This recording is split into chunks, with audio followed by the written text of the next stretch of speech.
Assalamualaikum warahmatullahi wabarakatuh. Selamat pagi. Welcome, selamat datang Sobat Aspiragen. Para perintis bisnis jago jualan. Hari ini spesial karena selain Coach Lucky, kita kedatangan psikolog nih, namanya Pak Yaumil. Nah, kita akan mulai sebentar lagi ya. Sambil menunggu, boleh yang mau berkenalan lagi, formatnya masih sama, nama, kota, profesi. Ada yang mau kenalan atau langsung aja kita panggil Coach Yuki untuk membuka materinya? Silakan. Oke, Assalamualaikum warahmatullahi wabarakatuh. Selamat pagi, Ibu, Bapak, ya, Abang, Kakak yang hadir di hari Sabtu nih ya, weekend spesial sekali. Soalnya baru dapat jadwal dari Pak Yaumil juga. Selamat pagi, Pak Yaumil. Selamat pagi, Bu. Selamat Selamat pagi pagi. nih. Jadwalnya padat sekali nih ya, baru dapat jadwal aku. Oke, pagi ini kita mau ngobrol-ngobrol tentang jadi magnet rezeki ya, Pak. Seperti biasa, apakah suaraku cukup jelas, Kakak Retno? Cukup jelas, Coach Cukup Yuki. ya? Ya, soalnya nggak pakai headset nih ya, semoga nggak masalah, jaringan juga aman, semua. Yuk, Ibu Bapak ya, Abang Kakak juga on cam, yang mungkin lagi di toko, kios, warung, atau bahkan di rumah, santai aja. Pokoknya kita pengen ngobrol ya. Sabtu Minggu ini tentunya kita mau manfaatkan untuk recharge energi ya. Seringkali kita bangun tidur itu masih dalam keadaan lemah, letih, lesu gitu ya Pak Yaumil ya. Kalau di Iya, kami itu istilahnya kena penyakit 4 megabyte ya. 4 megabyte itu males, mager, malu, minder, baper. Nah, loh ya. Ini penyakit era digital nih ya. Kalau udah kena penyakit 4 megabyte, langsung kerjaannya cuman scrolling dan nontonin orang upload story. Nah, ya, hari ini kita pengen take action karena semua bisa ya, medianya gratis ya, bukan cuman yang cantik banget, cakep banget, atau mohon maaf aneh banget, jelek banget gitu ya, sedih banget hidupnya, bisa upload story karena semua bisa upload story. Tinggal kita tahu nih ya, kita menyampaikan informasi yang effortless, udah nggak pakai mikir lagi karena memang sudah jalur rezeki, sudah hal yang kita bisa atau minat kita ya, bakat dan minat. Jadi Pak Yaumil nih spesial sekali teman-teman ya, hari ini ada beberapa member Aspiragen yang sudah masuk bimbingan juga, sambil kita tunggu teman-teman yang datang ya. Sebenarnya ada 300-an lebih, tapi mungkin ya tantangannya di hari Sabtu ini ada yang terima rapotan dan sebagainya ya pasti. Tapi tenang aja, krem de la krem ya, pasti yang meluangkan waktu, investasi waktu leher ke atas ini pulangnya bawa bawa banyak deh ya, menang banyak insya Allah gitu ya. Nah, jadi temanya upload story jadi magnet rezeki ya. Kenapa? Ini bukan sekedar informasi, tapi ini a punch ya in our head ya. Apa namanya? Tamparan lah ya buat kita. Karena ya terutama usia-usia saya dan senior-senior ya, saya sejak 2008 Pak Yaumil ya, saya ke kantor-kantor ya. Sekarang semakin fokusnya ke persiapan prapensiunan. hmm, Nah, jadi khawatir atau yang terjadi adalah menuju pensiun gitu ya, nggak punya bisnis, emangnya punya apa? Itu kenapa mereka minta dihitungkan ya secara financial planningnya seperti apa, berapa kebutuhan dana saya. Alias mereka sudah merasa cukup dengan aset gitu ya. Nah, di grup Aspiragen belum tentu punya aset ya. Seringkali kerja juga masih males nih. Nah, makanya jangan buang-buang waktu lagi. Makanya kami sajikan di sini, pensiun kita belum punya bisnis nih. Emangnya kita punya apa sih? Gitu. Oke. Sebelum masuk ke materi Pak Yaumil, aku kenalan dulu sama Bapak Ibu, teman-teman yang di sini nih ya. Semoga harapannya juga nanti bertambah. Bapak Ibu, aku tanya dong ya, apakah Anda sampai hari ini bangun tidur itu masih bengong, bingung, masih perlu, aduh, kalimat motivasi atau apa nih ya, kayaknya melek mata aja repot banget, susah banget, berat banget, ya. Atau mungkin kerjaan atau bisnis itu kayaknya nggak menggairahkan, nggak bikin semangat kita berangkat gitu ya. Atau bahkan lebih memprihatinkan lagi, kita sendiri nggak bisa jadi supporter pertama diri kita, alias seringkali merasa gagal, saya ini bukan siapa-siapa gitu ya. Jadi ini ada trauma-trauma yang mesti dirilis. Pak Yaumil juga nanti akan bicara tentang jalur rezeki. Kenapa bukan cuman anak SMA atau lulusan kuliah aja yang perlu diakses gitu ya. Atau mungkin, nah ini satu kondisi nih ya, ketika kita masih banyak mengeluh, ketika kita masih merasa sangat terbatas, waktu kurang, duit kurang gitu ya, orang lain salah dan sebagainya. Nah, ini tanda-tanda bahwa kita perlu bertransformasi. Nah, ya arti hidup kita nggak punya support system di keluarga dan sebagainya. Kemudian kita khawatir akan kehidupan, bahkan persaingan di masa depan. Nah, ya, jadi di Aspiragen ini komunitas untuk mensupport para perintis bisnis ya. Tapi ternyata Bapak Ibu pewaris pun juga terjaring ya, karena ingin membuka pikiran, ingin merapihkan lagi bisnisnya. Ini salah satunya yang hadir pagi ini ada Kakak Willy, luar biasa sekali.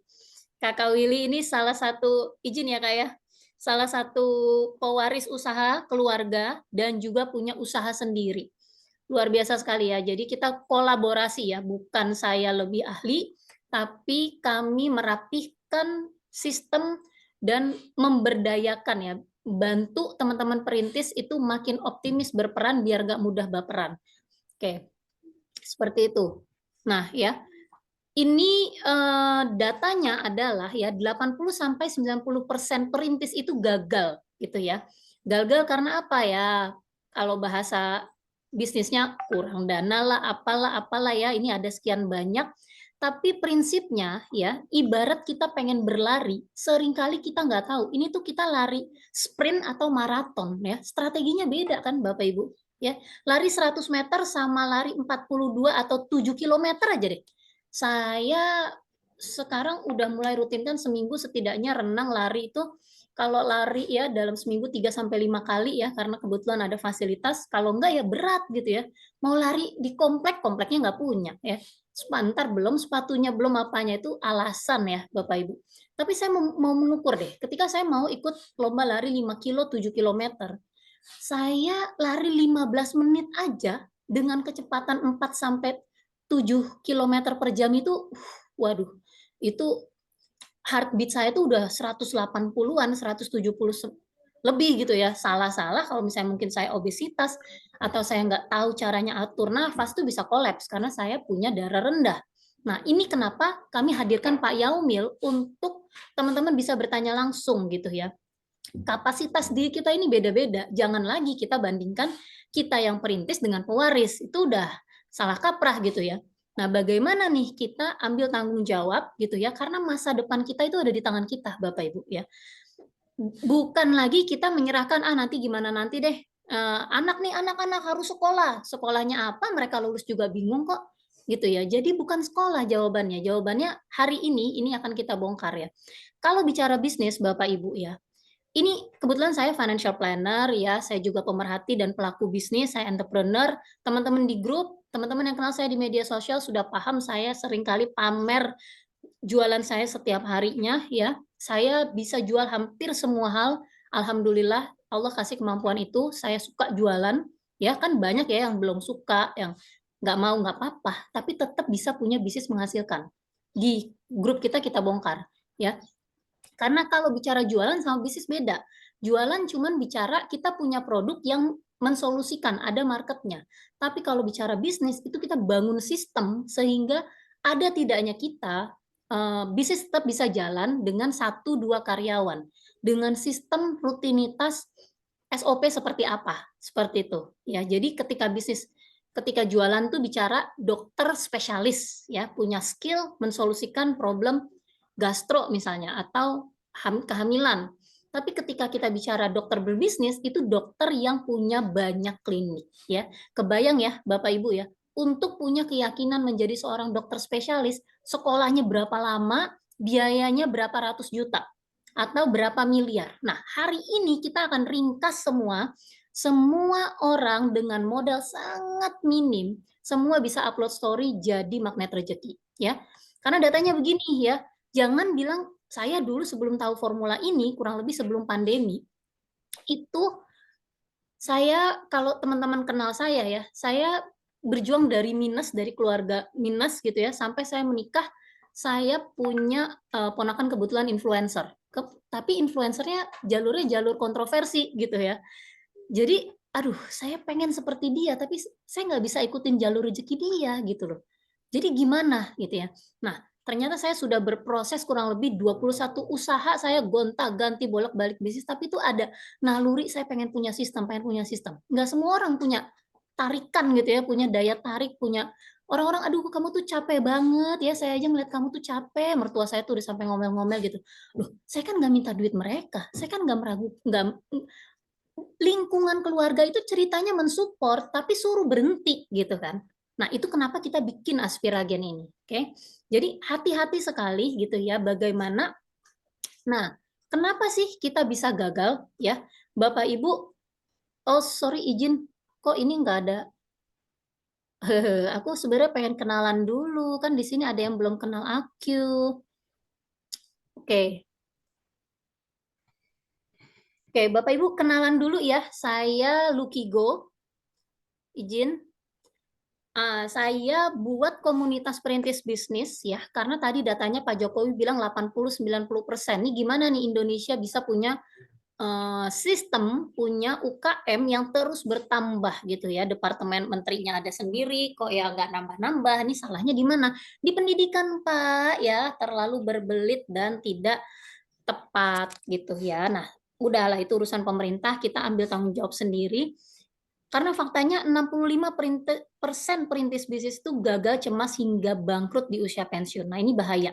Karena pilih-pilih, coba-coba seperti saya dulu ya, habiskan ratusan juta waktu kurang lebih mungkin sekitar 3-5 tahunan. Nah, di tahun ke-7 saya dapat formula ini. Ya, mungkin pandemi ya, itu 3 tahun itu nggak efisien ya, sekitar tahun ke-5, tahun ke-7 lah. Makanya tadi saya bilang, datanya adalah Bapak Ibu, ketika Bapak Ibu mau pakai cara coba-coba, Bapak Ibu perlu 7 tahun, 10.000 jam itu nyata. 10.000 jam ini saya praktekkan di anak-anak saya, bahkan sebelum kita pensiun, sebelum kita waktunya kerja, banyak banget influencer-influencer di usia sekolah pun mereka sudah hasilkan luar biasa. Jadi ilmu 10.000 jam, 10.000 followers ini teori yang tentunya berdasarkan data gitu ya. Atau setidaknya kita punya kemampuan mengelola 200 juta untuk menghasilkan profit setidaknya lebih dari 5 juta sebulan. Jadi ini data ya. Ini saya ya, ini Bapak Ibu bisa tahu working experience saya ya. Jadi bisnis dan kehidupan itu seperti koin bermata dua, Bapak Ibu. Bukan sukses bisnisnya, pernah dengar istilah it is the man behind the wheel ya. Jadi ketika kita lihat, oh kenapa sih kita capek-capek bangun bisnis? Ya karena 100 orang terkaya di dunia itu pebisnis ya. Mohon maaf, nggak harus, kan ada tuh influencer bilang, oh pebisnis tuh harus cindo ya. Karena saya punya sejarah cindo, meskipun saya Islam, saya punya riwayat cindo. Oh sorry, mainnya kurang jauh ya. Tidak harus cindo. Pebisnis itu ya kalau kita lihat di dunia, orang kaya memang pebisnis, bukan karyawan. Mereka punya sistem, mereka punya tim, mereka punya ide, visi, operasi gitu ya. Tapi semua orang bisa punya bisnis. Bahkan di level saya, orang berbisnis dalam setahun hasilkan profit 2 miliar udah diem, udah nggak perlu mega money yang harus terlalu besar. 2 miliar, 10 miliar setahun udah selesai. Ya, karena kan duit nggak dibawa mati ya. Ini kita mesti kembali lagi. Kita mesti tahu kalau rezeki itu sudah ditetapkan dan kita meninggal nggak bawa duit. Kecuali ada suku-suku tertentu yang meninggalnya berbiaya, perlu prosesi dan sebagainya. Ya dihitung, ayo disiapkan. Nah, saya mau ajak sedikit sebelum ke Pak Yaumil, lagi-lagi Bapak Ibu ya, karena saya financial planner ya. Jadi Bapak Ibu kenal saya ini bukan cuman seperti di tempat lain, ayo cuan-cuan online, tidak. Kita selalu kembali ke akar ya. Kita kembali ke akar, di sini saya tulis dulu ya. Ini adalah 5 hal yang bikin kita belum sukses. Belum sukses ya, saya bilang belum sukses. Kenapa? Karena kita tidak mengidentifikasi starting point kita di mana. SWOT atau strength, weakness, opportunity gitu ya. Nggak cukup cuman bermimpi. Kita ini siapa, kita pengen jadi apa, yes, yes, yes, tidak cukup Bapak Ibu. Ya, kita harus matchingin dengan market demand, dengan pasar yang ada. Oh, yang lagi tren dong Mbak Luki. Bukan. Market demand itu ketika saya jual susu kambing Etawa, market demand saya itu bukan semua orang yang nyusu, bukan. Saya jual MLM kacamata, oh ini mahal, terus di luar BPJS gratis. Jawabnya gimana? Bukan semua orang punya mata butuh kacamata saya anti sinar biru, tidak. Tapi kacamata saya itu sangat baik untuk misalnya untuk orang IT ya. Orang IT di Indonesia tuh kalau tidak ada komunitasnya online atau mungkin kita juga sesama orang IT yang pakai kacamata itu, kan jalur rezekinya tuh jadi mudah gitu. Kita kembangin ke 8 sumber income tuh jadi mudah Bapak Ibu. Susu kambing Etawa tadi, bukan semua orang kita tawarin, habis kita dihantam penolakan.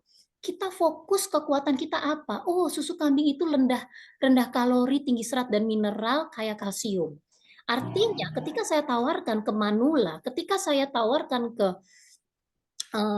keluarga yang punya penyakit degeneratif keturunan, mereka akan mendapat benefit lebih. Oh, saya punya kangen water machine. Ini bagus, ini yang terbaik, kecap ABC gitu ya, ini air terbaik. Tetapi siapa ini yang punya duit bisa sekali bayar 50-60 juta tuh siapa? Ya kalau nggak orang yang udah sakit, konglomerat kali, pebisnis kali ya, tapi pain point dia di mana? Oh, ternyata dia punya orang tua bolak-balik ke kamar mandi tiap jam 1, jam 2, jam 3 pagi. Apa nggak sedih? Duit banyak. Bu, ini air penyulingan lalala and the blah itu Anda yang paling paham. Ketika sudah ketemu market demand-nya, ketika sudah ketemu pain point-nya, dari pertanyaan-pertanyaan trigger kami, Bapak Ibu mengisi workbook, ini workbook-nya. Ya.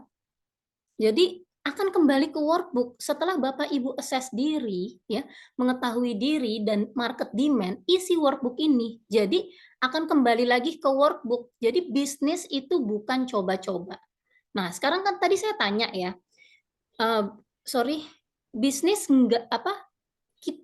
Kita yang masih ragu akan diri, apalagi belum punya bisnis, tapi udah masuk usia Nabi terima wahyu nih, udah 40 ke 60 gitu ya. Setiap saat .co.id-nya kita nggak tahu apa masih titik-titik nggak ketahuan. Yuk kita coba berhitung ya. Ketika misalnya biaya hidup kita per bulan 3 juta atau 5 juta alias setahun itu 50 juta ya. 50 juta kalau untuk hidup 10-20 tahun, untuk 10 tahun aja ya. 10 tahun aja 500 juta kan ya artinya. Nah, ini kita hitung ya, berapa sih kebutuhan dana pensiun kita?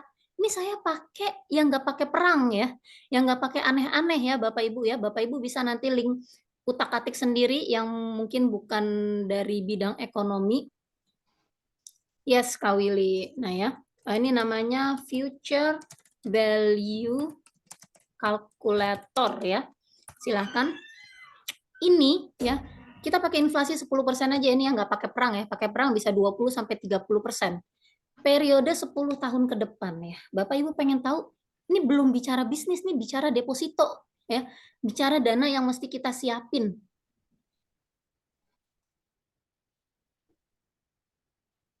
Sebentar. Sepertinya rada error.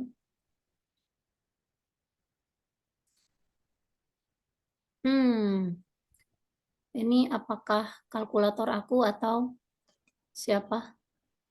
Nah, ini nanti kalau dihitung hasilnya kurang lebih 1,8 sampai 2 miliar.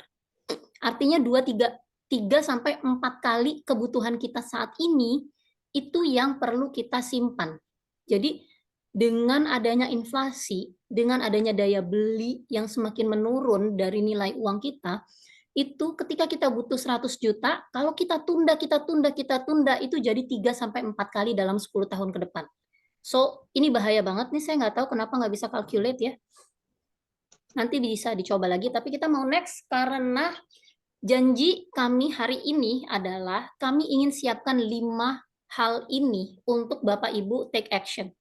Ya, Pak Yaumil akan menjelaskan bagaimana A dan B, bagaimana Bapak Ibu bisa mengetahui kenapa harus mengetahui kondisi diri, jalur rezeki diri sehingga bisa menentukan tujuan. Ya, langsung aja kalau gitu aku mau panggil Pak Yaumil, bagaimana Bapak siap insya Allah? Alhamdulillah, insya Allah siap Ibu. Oke, silahkan Bapak. Terima kasih. Selamat pagi semuanya. Assalamualaikum warahmatullahi wabarakatuh. Oke, perkenalkan dulu sebelum saya mulai. Saya Yaumil. Saya saat ini profesinya sebagai titel pendidikan saya adalah sebagai seorang psikolog. Saya lulusan dari Gajah Mada, jadi teman-teman bisa yakin bahwa yang berhadapan dengan teman-teman sekarang ini seorang psikolog yang akan bicara tentang topik yang dia kuasai gitu. Nah, selama saya kuliah, saya belajar tentang tingkah laku manusia, tentang apa yang membuat manusia bergerak, apa yang membuat manusia itu ingin maju di dalam dirinya sendiri gitu. Nah, dan itu ditambah lagi ketika saya mulai kerja pertama kali di sebuah perusahaan swasta. Di situ saya mulai melihat dan mengidentifikasi bahwa ada ciri-cirinya orang-orang yang sukses dan ada ciri-ciri orang-orang yang nggak bakal pernah sukses.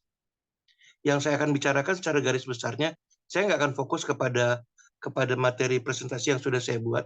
Itu nanti teman-teman bisa baca karena saya udah hafal isinya, saya yang buat. Jadi intinya adalah orang yang ingin sukses itu dia punya ciri yang paling utama, yaitu apa? Dia kenal siapa dirinya. Dia kenal apa yang menjadi kelemahannya. Dia kenal apa yang menjadi keunggulannya. Karena dengan mengenal itu, apa yang menjadi kelemahannya bisa dia eliminir. Bisa dia hadapin. Kalau kelemahan itu muncul, dia bisa tanganin. Karena dia sudah identifikasi hal itu sebagai kelemahan. Begitu pula dengan keunggulan, hal positif yang dia miliki. Dia dengan mengetahui keunggulan yang dia miliki, kekuatan yang dia miliki, dia bisa mengembangkan. Mau dikembangkan ke arah mana? Ke arah A, apa ke arah B? Mau dikembangkan seberapa jauh? Itu bisa dia lakukan karena dia sudah mengenali apa saja hal-hal positif yang dia miliki, yang bisa dia kembangkan dan harus dia kembangkan. Dan mengetahui hal-hal seperti itu, dia bisa bikin urut prioritas. Ini saya punya keunggulan ada 5 item. Nomor 1 yang harus saya kembangkan adalah ini. Nomor 2 ini, nomor 3 ini, nomor 4 ini, nomor 5 ini. Begitu pula dengan kelemahan yang dia miliki. Dia misalnya juga punya 5, dia sudah identifikasi. Dengan dia memiliki informasi tersebut, dia bisa bilang, oke, nomor 1 yang harus saya eliminir atau saya kurangin adalah ini. Nomor 2 ini, nomor 3 ini, dan seterusnya. Karena dia sudah mengenali apa yang menjadi keunggulan dan kelemahan yang ada pada dirinya. Itu saya perhatikan banyak pengusaha-pengusaha. Saya kerja, saya sebut ya, pertama kali saya kerja itu di Matahari. Saya melihat para pimpinan-pimpinan di Matahari itu orang-orang yang seperti itu. Mereka tahu siapa diri mereka. Mereka tahu apa yang menjadi keunggulan dan kelemahan mereka. Walaupun saya nggak tahu bagaimana caranya mereka mendapatkan informasi itu ya, tapi itu yang saya lihat. Nah, satu hal lagi yang saya juga sering perhatikan adalah seperti ini. Ketika seseorang ditanya, menurut kamu seperti apa orangnya? Dia akan bercerita tentang hal-hal positif yang dia miliki. Dan dia bisa menceritakan lebih dari 10 item. Tapi ketika ditanya apa kelemahan yang kamu miliki, dia bingung. Dia gelagapan untuk menceritakan. Kalaupun dia bisa nulis, paling banter 3-5 item. Karena manusia itu punya kecenderungan untuk menilai positif dan menilai baik tentang dirinya sendiri, tapi tidak menyadari kelemahan yang dia punya. Gitu. Saya mohon maaf, saya tarik sedikit ke contoh dalam hal beragama. Kita pernah mendengar yang namanya amar ma'ruf nahi munkar, ya. Banyak ulama-ulama, ustadz-ustadz yang kalau bercerita itu banyakannya amar ma'ruf. Tapi sedikit sekali yang bercerita tentang nahi munkar. Amar ma'ruf itu artinya mengajak kepada kebaikan. Nahi munkar itu berarti mencegah daripada keburukan. Kalau seseorang sering mendengar amar ma'ruf, tapi tidak mau mendengar nahi munkar, maka dia tidak pernah tahu ada nahi munkar di dekat dia. Dia tidak tahu perbuatan dia ada yang nahi munkar. Sehingga akibatnya ketika dia mengerjakan yang amar ma'ruf, hal-hal yang amar ma'ruf dia kerjakan, tapi dia karena tidak sadar nahi munkar, dia kerjakan juga yang nahi munkar. Contoh misalnya, sholatnya kenceng, ibadahnya kenceng, sholat tahajud, sholat duhanya kenceng. Tapi ya tetap juga minum, tetap juga judi, tetap juga narkoba. Terus buat apa gitu loh? Karena yang ibarat bak mandi, kita isi air bersih, tapi kita tidak pernah menyetop air kotor yang masuk. Air kotor yang netes dari atap langit, kita nggak pernah kita stop. Kita cuma buka keran air putihnya terus. Air dari keran kita buka, tapi air dari atas nggak pernah kita tahan. Nah, ini yang terjadi pada diri kita kalau kita berhadapan dengan kehidupan kita sehari-hari. Kita cuma kenal siapa diri kita secara positif, tapi kita tidak pernah kenal hal-hal negatif yang kita milikin. Nah, karena kita tidak kenal, akan susah bagi seseorang untuk menentukan, aku mau kemana? Aku mau jadi apa? Kalau anak kecil ditanya, nah, kamu kalau gede mau jadi apa, Dek? Mau jadi dokter. Coba ditanya sama dia, bagaimana caranya jadi dokter? Nggak tahu. Kenapa? Karena dia belum kenal siapa diri dia. Jangankan begitu, anak SMA pun yang udah bisa berpikir ketika ditanya, kamu nanti kalau kuliah mau ngambil kemana? Ngambil kedokteran. Kenapa? Mau jadi dokter. Gimana caranya jadi dokter? Paling mereka cuma bilang, ya belajar. Tapi dia tidak tahu kelemahan dia apa. Dia bilang, saya mau jadi dokter, padahal dia malas belajar. Dia nggak sadar bahwa dia malas belajar. Dia nggak sadar bahwa dia pemarah, padahal jadi dokter nggak boleh jadi orang pemarah. Gitu kan? Jadi, kemampuan kita untuk mengenali siapa diri kita akan menentukan karir kita ke depannya. Karena pada saat kita menjalankan suatu kegiatan, apapun lah kegiatan itu, entah mengejar karir, entah mengejar bisnis, entah mengejar kehidupan berkeluarga, kalau kita tidak sadar keunggulan yang kita miliki, kita tidak bisa memanfaatkan keunggulan tersebut untuk mencapai karir kita, keluarga kita, bisnis kita. Nah, begitu juga kalau misalnya kita tidak kenal apa saja kelemahan yang kita miliki, akibatnya kita akan terlalu ketanggor. Karena yang namanya problem itu akan selalu memunculkan kelemahan. Problem yang kita hadapin dalam hidup pasti akan ada problem kan. Problem yang kita hadapin akan membuat kita selalu ketanggor bertemu dengan masalah yang menjadi kelemahan kita. Kalau kita nggak bisa mengatasi kelemahan kita karena kita nggak mengenali kita punya kelemahan, akibatnya cita-cita yang ingin kita capai nggak akan terjadi. Sama seperti persis yang Ibu Luki ceritakan tadi. Perlu 7 tahun sampai sekian puluh macam usaha gagal terus karena ketanggor ini, ketanggor itu, ketanggor ini, ketanggor itu. Tapi mereka yang mengetahui dan sadar siapa diri saya, apa kelemahan saya, dia akan cepat. Saya ambil contoh pengalaman pribadi ya, pengalaman pribadi. Waktu saya kuliah, kita ikut pelatihan namanya Achievement Motivation Training. Kita ikut pelatihan itu. Dan pelatihnya, dosen itu bilang, Mas Yomil, seseorang sukses itu tergantung dari orang itu sadar nggak dengan diri dia. Materi AMT ini kemakan nggak ke dalam diri dia, kemakan nggak ke dalam hatinya dia. Waktu itu saya nggak ngerti banget. Saya cuma ikut pelatihan, tapi saya belum mikir waktu itu. Tapi ketika saya lulus, ada satu teman saya yang ternyata kemakan virusnya. Dan itu kan virusnya positif. Kenapa saya bilang kemakan? Karena ketika dia lulus, nggak lama kemudian karir dia itu jadi manajer itu cepat sekali. Sementara saya butuh waktu agak lama. Dia sukses kemana-mana, saya masih merintis ikutin kerja dengan perusahaan di mana saya jadi kuli. Sementara dia sudah jadi konsultan dan sudah jadi penyaji materi kemana-mana. Itu karena dia tahu saya kelemahannya di mana, saya keunggulannya di mana. Ini yang kita perlu sadarin. Coba deh kalau misalnya Bapak dan Ibu ingin coba di rumah ya, nggak usah di sini ya, coba di rumah tulis keunggulan yang dimiliki apa saja, hal-hal positif, kekuatan yang dimiliki apa saja, dan setelah selesai coba tulis yang kelemahan. nanti akan ditemukan bahwa tulisan tentang keunggulan itu kan jauh lebih banyak daripada kelemahan. Ya karena kita tidak pernah menyadari kita punya kelemahan. Bahkan kadang-kadang ketika teman berkata, kamu tuh begini orangnya bla bla bla bla bla, serba negatif. Yang terjadi apa? Enggak, gue nggak begitu. Lu salah pikir aja, lu pendapat lu negatif terus tentang gue. Itu kan sering terjadi. Sering kita lihat, dan kita juga secara nggak sadar sering melakukannya. Tapi kita ya tidak sadar itu gitu loh.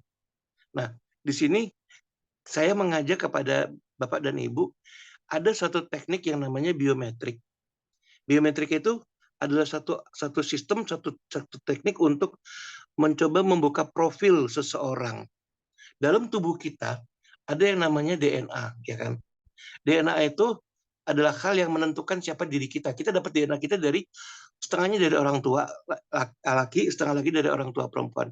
Itu yang menjadikan program hidup kita tuh ditentukan dari DNA yang kita milikin. Kapan kita tua, kapan kita sakit, kapan kita organ-organ tubuh mulai turun kondisinya. Ada orang yang umurnya sama-sama 50, tapi yang satu udah tua renta sekali, yang satu masih segar bugar. Ada orang yang umur 70 masih segar bugar. Karena apa? DNA-nya dia, programnya dia 70 masih segar bugar. Itu ditentukan dari DNA.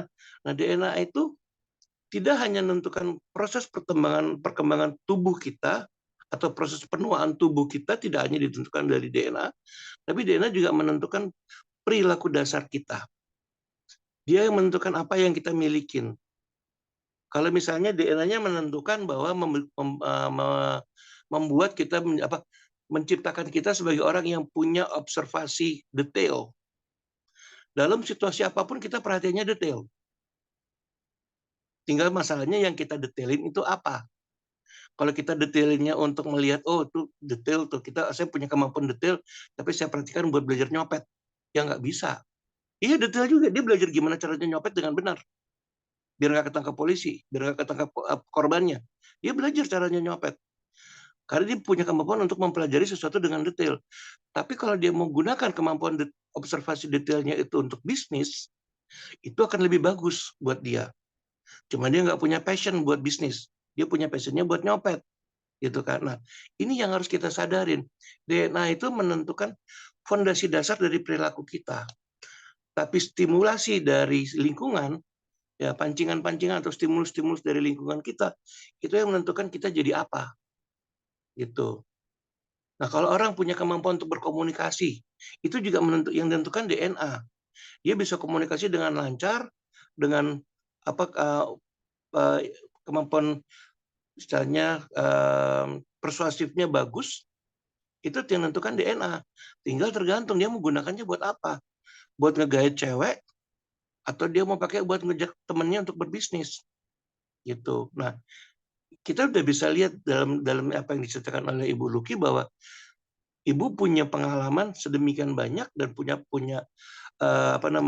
kemampuan untuk melakukan persuasive talking, kemampuan untuk mengajak orang untuk bergerak menuju ke arah yang baik. Itu yang beliau punya, itu kemampuan persuasifnya dari dasar DNA-nya sudah ada. Beliau gunakanlah untuk hal kebaikan, beliau gunakan untuk bisnis. Gitu. Bisnisnya beliau tidak hanya bisnis pribadi yang menghasilkan duit, tapi beliau juga sekarang ini dengan kegiatan ini sedang berusaha untuk ngumpulin catatan di pundak kanan. Di pundak kanan agar nanti pulang ke akhirat ada catatannya. Ibu Luki begini, catatan kanannya banyak. Catatan kirinya kita nggak usah bahas gitu kan. Catatan kanannya itu yang kita sedang fokus. Nah, apa yang dikerjakan oleh Ibu ini membantu teman-teman untuk yuk bisa berbisnis, dan beliau berusaha untuk membantu, tidak hanya ngajak, cuan-cuan ikut yuk. Tapi Ibu juga membantu apa yang teman-teman butuhkan. Teman-teman, saya hanya mengajak teman-teman untuk belajar mengenali diri sendiri lewat biometrik. Nanti kalau teman-teman sudah kenal siapa dirinya dan mau berbisnis, konsultasi berikutnya kepada Ibu, karena Bu Luki itu pakarnya di bidang, yuk Bapak punya keunggulan ini, Ibu punya keunggulan ini, punya kelemahan ini, kira-kira bisnis apa yang cocok? Gitu. Nah, kalau kita bicara bisnis, dari dulu saya selalu bilang, contohnya kayak saya sering bilangnya begini, contoh ya. Saya sering bilang kepada anak-anak yang mau masuk kuliah perguruan tinggi, Kalian masuk perguruan tinggi itu pilih karena kalian suka. Itu kata kuncinya. Pilih karena kalian suka. Bukan pilih karena ikut-ikutan tren teman. Oh, teman saya banyak kuliah di sana, ikut ah. Atau kuliah di sini karena orang tua minta. Jangan. Pilih pertama karena kalian suka dengan perguruan tinggi itu, dengan ilmu yang diajarin. Karena kalau ilmunya disukai, pasti niat belajarnya tinggi. Niat belajar tinggi, ilmunya akan terserap banyak. Begitu ilmunya terserap banyak, potensi dia sukses itu kan lebih besar karena ilmunya banyak. Jadi jangan ikut-ikutan tren. Begitu pula dengan hal bisnis. Bapak dan Ibu kalau mau berbisnis, cari bisnis yang Ibu dan Bapak suka. Jangan ikut-ikutan, oh lagi ngetren nih. Kayak ikan lohan bisnisnya begitu, kayak gelombang daun apa, gelombang cinta segala macam, terus batu akik. Itu cuman, sorry maaf, anget-anget tai ayam gitu loh. Nggak bertahan lama, habis kan semuanya. Gitu loh. Itu yang saya perhatikan, ini orang lagi ngetren gini. Dalam prospek bisnis, ketika batu akik lagi melonjak, semua ikut jualan batu akik. Ketika banyak batu akik bertebaran penjualnya, otomatis harga turun.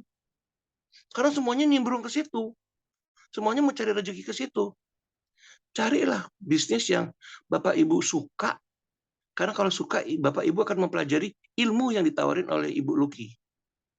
Nah, dengan mempelajari ilmu yang ditawarin, insya Allah Bapak dan Ibu bisa berkembang. Karena suka dengan bisnis itu. Jangan ikut-ikutan tren. Oh, lagi ngetren bisnis ini, blah. Nggak jadi. Gagal. Saya pernah punya bisnis, kalau saya boleh cerita, pernah punya bisnis AGPG, ayam geprek, Pak Gembus. Saya suka, istri saya suka. Tapi yang jadi penyebab kegagalan apa? Salah manajemen. Karyawan kita yang saya punya tidak kerja dengan baik. Kita kasih kepercayaan, kita lepas, dia tidak monitor. Akibatnya dari pelanggan awal yang datangnya 100 orang per hari, ujung-ujungnya tinggal 20. Karena kita overtrusting, terlalu percaya sama karyawan. Itu satu bentuk, gitu loh. Satu bentuk kegagalan yang saya berharap teman-teman tidak alamin. Maka dari itu nanti ketika sudah tahu apa yang menjadi keunggulan dan kelemahan lewat biometrik, teman-teman belajar bisnisnya dari Ibu Luki. Karena beliau nanti akan ngajarin teknisnya sampai ke hal-hal yang paling detail. Yakinilah bahwa Bu Luki akan selalu ngebantu sampai ke hal-hal yang paling detail. Kenapa? Karena Bu Luki yang paling utama bukan nyari duit di sini gitu loh. Walaupun ada duit juga yang dicari, tapi tidak utama itu. Yang dicari adalah catatan di pundak kanan yang bisa dibawa pulang ke akhirat. Saya yakin teman-teman semuanya juga begitu. Bisnis ini, kalau kata si Adi Hidayat, bukan cari untung untuk di dunia, tapi cari untung buat di akhirat. Bisnis ini untuk menghidupi keluarga, menghidupi karyawan, menghidupi orang-orang yang ada di sekeliling. Yang dikejar dalam bisnis adalah akhirat, bukannya dunia. Kalau ngejar dunia ya dapat kekayaan dunia sih, tapi habis gitu ya akhirnya nggak dapat. Seperti itu. Nah, sekarang kalau saya boleh lanjut, biometrik itu gimana cara kerjanya? Biometrik itu ya seperti saya bilang tadi, DNA menentukan perilaku kita, DNA menentukan sidik jari yang kita punya. Kalau Bapak dan Ibu sidik jarinya rusak karena proses alamiah misalnya gitu ya, itu nanti akan tumbuh lagi sidik jari itu, dan tumbuhnya itu menggunakan pola yang sama dengan yang sebelum rusak. Karena pola itu nggak akan pernah berubah. Yang menentukan sidik jari kita yang bermacam-macam itu DNA. Dan antara satu orang dengan orang lain sidik jarinya nggak ada yang sama. Nah, dari sidik jari itulah kita berusaha untuk membaca dan membukakan kepada peserta yang mengambil ikut program biometrik ini loh, Bapak udah ikut biometrik, sidik jarinya sudah di-scan 10-10-nya. Hasilnya begini, bla bla bla bla bla, Bapak kepribadiannya begini. Keunggulan kelemahannya begini. Itu nanti akan dijabarkan. Seperti itu. Jadi cara kerja biometrik adalah kita gunakan scanner, kayak scannernya fingerprint di kantoran-kantoran itu kita gunakan yang seperti itu. Nanti di scan data-datanya, mohon maaf, di scan 10 jarinya, setelah di scan, data itu dikirim untuk diproses, dan kembali ke kita kira-kira 14 hari kerja. Karena antriannya banyak, jadi stok nunggunya 14 hari kerja. Nah, di 14 hari kerja itu kita akan berikan kepada teman-teman yang ikut untuk di-scan, dan nanti laporannya kita akan berikan secara konsultasi lewat online one-on-one. Itu karena nggak mungkin kan satu si A misalnya pingin dijabarin, pingin dijelasin tentang hasil profilingnya gitu kan, hasil biometriknya. Tapi yang lainnya ikut ngedenger gitu, nggak bisa, nggak boleh. Itu harus dilakukan secara one-on-one. Seperti itu. Nah, yang saya dapat pesan dari bosnya Mahira bahwa bagi yang tertarik untuk ikut, itu lakukan pendaftarannya ke Bu Luki gitu kan. Nanti pengambilan data, scanning itu dilakukan di kantor. Kantornya kalau Bu Luki belum tahu nanti dikabarin oleh Pak Akmal. Terus nanti dilakukannya antara tanggal 6 sampai tanggal 11 untuk yang tinggal di Jakarta. Untuk yang tinggal di luar kota, nanti akan dibimbing oleh admin namanya Mbak Caca, yang akan ngasih tahu cara ngambil data untuk jarak jauh seperti ini gitu. Jadi nggak tertutup kemungkinan buat yang jarak jauh tetap bisa dibikinkan profil biometriknya. Nggak ada hambatan ya Pak ya di era digital seperti sekarang ya, Masya Allah. Nggak ada Bu, insya Allah nggak ada Bu. Jadi awalnya waktu saya bergabung dengan Mahira, saya sempat juga bertanya, gimana caranya kalau luar kota ya? Akhirnya Pak Akmal jelasin, seperti yang saya ketahui sekarang, saya nggak mau jelasin sekarang. Nanti Mbak Caca yang akan lebih tepatnya untuk jelasin, karena dia yang udah setiap saat ketemu sama orang yang di luar kota, dia jelasin. Jadi lebih akuratnya dia buat jelasin daripada saya. Seperti itu. Nah, ada satu poin lagi yang saya dapat titipan untuk membicarakan adalah begini.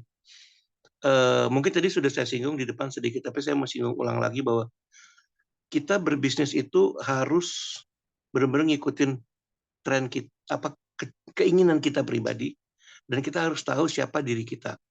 Karena kalau kita tidak pernah tahu siapa diri kita, sukses itu susah untuk datang. Ya kayak teman saya tadi itu, lulus kuliah tuh nggak lama tuh jadi orang sukses gara-gara dia sadar siapa diri dia. Tapi ada yang lebih gila lagi, teman saya lebih parah lagi tingkat kesuksesannya. Sebelum dia lulus kuliah, dia sudah ditarik sama perusahaan untuk kerja. Ditarik sama Procter & Gamble.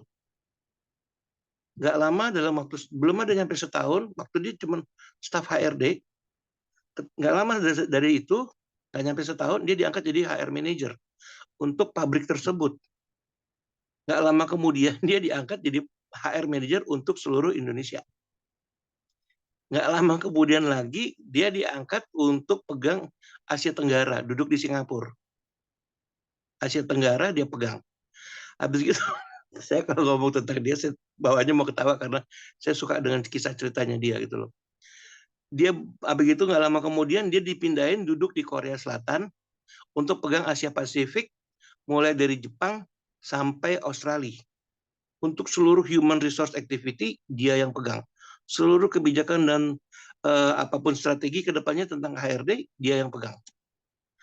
Terakhir saya ketemu sama dia ketika dia sudah pindah balik ke Singapura untuk pegang Asia Pasifik. Dia sudah pindah balik ke Singapura tapi tetap pegang Asia Pasifik. Ngobrol dia sama saya, sambil ngobrol dia ngomong begini, makan malam. Mil, aku bingung Mil, kenapa? Aku nggak pernah bisa pakai CV-ku untuk melamar. Saya bilang sama dia, brengsek lu ngomong kayak begitu. Loh kenapa? Kamu tahu nggak sejarah kamu? Kamu nggak pernah kamu kan nggak pernah melamar. Kamu dicabut, kamu ditarik, kamu dibajak sama perusahaan-perusahaan. Kamu ditarik sana, tarik sini. Dan dia memang kenyataannya memang begitu. Ketika saya omong seperti dia ketawa-ketawa cegar-cegar gitu. Dia kayaknya lagi mau pamer bahwa sejarah hidup dia seperti itu gitu. Nah saya tahu perkembangan hidup dia karena dia anaknya pintar dan dia salah satu teman dekat yang ketika kita kuliah kita deket gitu loh. Dia orang Cina dari Kalimantan Barat. Namanya Charles Abdi Lim. Oh, orangnya saya salut. Saya salut. Mereka punya niat untuk belajar. Jadi ketika orang-orang pada main, dia di kos-kosan dia belajar. Dia belajar untuk masa depannya dia. Dia belajar mengenali siapa diri dia. Orang smart akan belajar untuk kenal dirinya. Akan belajar untuk kenal apa yang menjadi tantangannya, belajar untuk mengenal apa yang dia inginkan, dan apa hambatan yang harus dia hadapin. Saya yakin Bapak dan Ibu di sini ingin seperti itu. Ya, saya usulin untuk pertama kali ikut dalam program biometrik supaya bisa diambil datanya, supaya bisa dilihat perkembangannya bagaimana nanti ke depannya. Seperti itu. Ya. Dari saya kira-kira seperti itu, Bu Luki. Mantap, Untuk sementara, Bapak. kalau ada Yes. yang mau ditanyakan silakan. Saya Oke, bisa thank you. waktu Pak Yaumil ada keperluan lain atau masih standby 20 menit ke depan? masih Sambil- standby, masih Oke, standby. Bu. siap. Berarti aku lanjut ya, Pak Yaumil. Terima kasih banyak Siap, monggo Bu. penjelasan tentang biometrik dan bagaimana kalau istilah kami adalah mengenal jalur rezeki, ya Pak ya. Iya, Ya, kalau di Islam ya, sebenarnya mungkin di semua agama ada, tapi saya nggak tahu referensinya. Kalau salah satu belief system ya, belief statement kami itu adalah kenapa sih kita berbisnis? Karena memang kan karyawan nggak mungkin seumur hidup ya. Kayaknya sulit sekali perusahaan mempekerjakan karyawan seumur hidup. Sementara kita meninggalnya .co.id-nya nggak ketahuan nih, Bapak Ibu. Ya kan? Sementara faktanya katanya ini kok sandwich generation ini makin bengkak, alias orang-orang di usia tua ini tidak produktif, mengandalkan anak-anaknya yang produktif untuk membiayai kehidupannya, ya kan? Kita kan mesti paham ya, Bapak Ibu ya. Nah, ketika kita nggak ambil tanggung jawab sekarang, artinya berarti kita menyerah, tidak bertanggung jawab. Padahal ini ada satu cara yang dalam 2 tahun ketika dikerjakan dengan modal bertahap, modal minimal, ya. Tadi bahasanya Pak Yaumil itu adalah mengenal dirinya, jalur rezekinya gitu ya. Ku tahu yang ku mau gitu kalau Sprite bilangnya. Itu bagaimana caranya the power of showing up ya, bukan show off. The power of showing up ini memanfaatkan media sosial ya. Tadi dia tanya, ini MLM atau asuransi? Nah, itu justru yang kami perangi. Kenapa mau pensiun kok kalau nggak milih MLM, asuransi, atau properti? Katanya duitnya cepet. Lah, kalau bukan jalur rezeki, ibarat kita ikan jago renang. Wih, properti tuh tinggi, keren, duitnya. Ikan disuruh manjat pohon ya kan gimana nggak payah ya kan. Nah, makanya tadi Pak Yaumil bilang, ini bukan kata terlambat. Ada orang yang mereka sudah yakin dari sononya.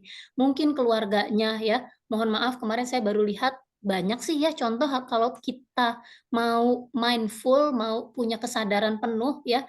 Bahkan Nick Vujicic, motivator dari Australia, terlahir tanpa lengan, tanpa kaki, bisa berkeluarga. Karena ya mungkin ya bisa reproduksi juga ya, punya ketertarikan ya kan, dia tidak cerita dia punya apa enggak gitu ya, organ reproduksinya gitu ya. Nah, tapi intinya semua itu bisa optimis berperan ketika mereka melihat gelas itu separuh penuh, Bapak Ibu. Ya, jadi yang tadi Pak Yaumil bilang, banyak bisa sih nulis kelebihan, itu mungkin orang-orang yang berprestasi, Pak. Yang kami hadapi di di Aspiragen itu yang kena penyakit 4 megabyte semua nih. Ya nggak semua sih ya, tapi kadang sudah punya prestasi pun tidak yakin. Karena apa? Karena tidak ada 5 hal tadi ya, support sistemnya gitu ya. Terus 5 hal tadi nih izin. Ya, tidak tahu assessment dirinya, nggak punya mendefinisikan suksesnya tuh sampai di mana. Akhirnya selamanya tuh kayak arwah gentayangan gitu ya. Kayak nggak ada nyawa yang orang-orang bilang sekarang kayak zombie gitu, Pak. Jadi ya udahlah kerja, ya udah tua, udah harus kerja. Kalau nggak kerja gue nggak makan. Begitu, selesai gitu ya. Padahal yuk hari ini selamat Bapak Ibu yang sudah hadir di sini, riset dirinya, ketahui jelas peta kehidupannya, tahu di mana kita berada, tahu kita mau menuju kemana ya, milikin role model gitu ya. Nanti saya akan kasih lihat sedikit role modelnya seperti apa. Nah, dari situ bersama Aspiragen ada langkah-langkah kerja harian yang sederhana bisa dilakukan dari handphone 15 menit setiap harinya tuh apa? Ya, untuk membentuk bisnis yang menghasilkan di masa depan. Kalau Bapak Ibu pensiunan itu kita bilangnya begini, jangan dulu cari produk jasa apalagi stok barang, tapi ikut dulu kelas bimbingan ini. Karena tadi ini asuransi ya, bukan. Ini adalah bimbingan perintis bisnis ya, yang komprehensif menyediakan 5 hal ini. Jadi dari mulai assessment sampai action plan dan support sistemnya itu disiapkan. Kalau berhasil atau tidak, ya dikerjain nggak ini? Seperti tadi Pak Yaumil bilang, saya pernah punya bisnis yang saya suka, yang mungkin sudah bidang saya, tapi belum berhasil ya. Mungkin Pak Yaumil sedikit curhat gitu ya, nanya gitu secara nggak langsung sama saya. Jadi ada 3 tahap Bapak Ibu.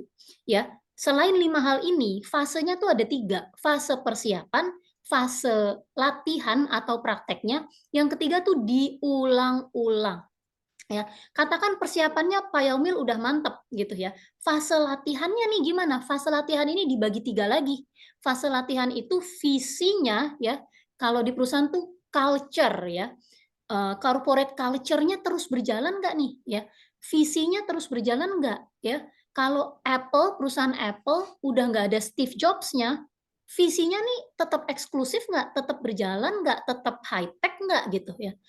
Kalau nggak ada 3 hal ini, selesai. Visinya bagaimana? Oh, saya, Aspiragen, visi saya menemani perintis bisnis optimis. Fungsi di kehidupan, bukan menyerah dengan keadaan, gitu ya. Visinya ada, oke. Kalau udah visinya ada, operation-nya ada, gimana? Oh, sehari-hari saya menawarkan ke 10, 20, 100 orang. Apakah mereka mau pensiun? Apakah mereka pensiun nggak punya bisnis? Apakah mereka mau lakukan 15 menit sehari untuk bangun basis pelanggan jauh sebelum jualan? Because this is the way yang semua influencer lakukan. SOP-nya apa? CEO-nya jalankan apa? Tim admin atau marketingnya apa? Berdua, bertiga cukup. Sendiri pun bisa dimulai. Gitu ya. Jadi dengan modal sangat minim sekali, tapi setiap hari itu yang suka kita bingung, ngerjainnya apa? Nah, itu yang disiapin sama Aspiragen. Jadi mungkin Pak Yaumil pada saat itu, yang tadi dibilang manajemennya, nah SOP dan operation-nya ini korup. Ya, jadi visinya katakan sudah. Nah, kebetulan Bapak Ibu, saya juga selain edukasi ini yang memang apa ya, soul saya ada usaha, ada logam mulia, ada basreng, itu saya punya pasar di Sumatera. Jadi saya produksi di Jawa Barat, saya kirim ke Sumatera. Alhamdulillah kami dapat kemampuan dari Allah ya, kita kembangkan lagi bisnis lain dengan market unik ya, market rumah ibadah dan kesenian di Bali, menjual cat import warna emas. Jadi apa yang kita praktekin, formula transformasi jadi magnet rejeki dengan show up, memperkenalkan diri, kemampuan diri, apa yang kita bisa, apa yang kita suka. Ini nggak main-main, alhamdulillah sudah terbukti. Jadi saya tidak menjual ludah, dan alhamdulillah ada beberapa testimoni dari teman-teman yang perintis ataupun pewaris, mereka terbukakan matanya. Oh, selama ini kenapa ya? Kok saya nggak bisa melihat ini? Oh, yang tadinya bisnisnya seakan-akan bisnis herbal, ternyata setelah menjawab pertanyaan-pertanyaan di workbook, akhirnya berpikir, oh ternyata saya ini bisnisnya adalah wisata ke pedalaman. Dengan produk jasa, nanti menyusul bisa bertambah banyak. Oh, tapi sekarang saya nggak mungkin lakukan itu, gitu ya. Oh, ternyata bisa ekspor. Oh, ternyata bukan sekedar herbal, tapi ini jurus sehat Rasulullah. Oh, ternyata apa gitu loh. Jadi kemungkinan-kemungkinan itu yang nanti dikemas, yang kita sajikan, gitu ya. Aku mau izin kasih lihat ya, Bapak Ibu. Tadi saya bilang saya punya ponakan karena menikah dengan suami ya, dari yang keluarga pribadi saya.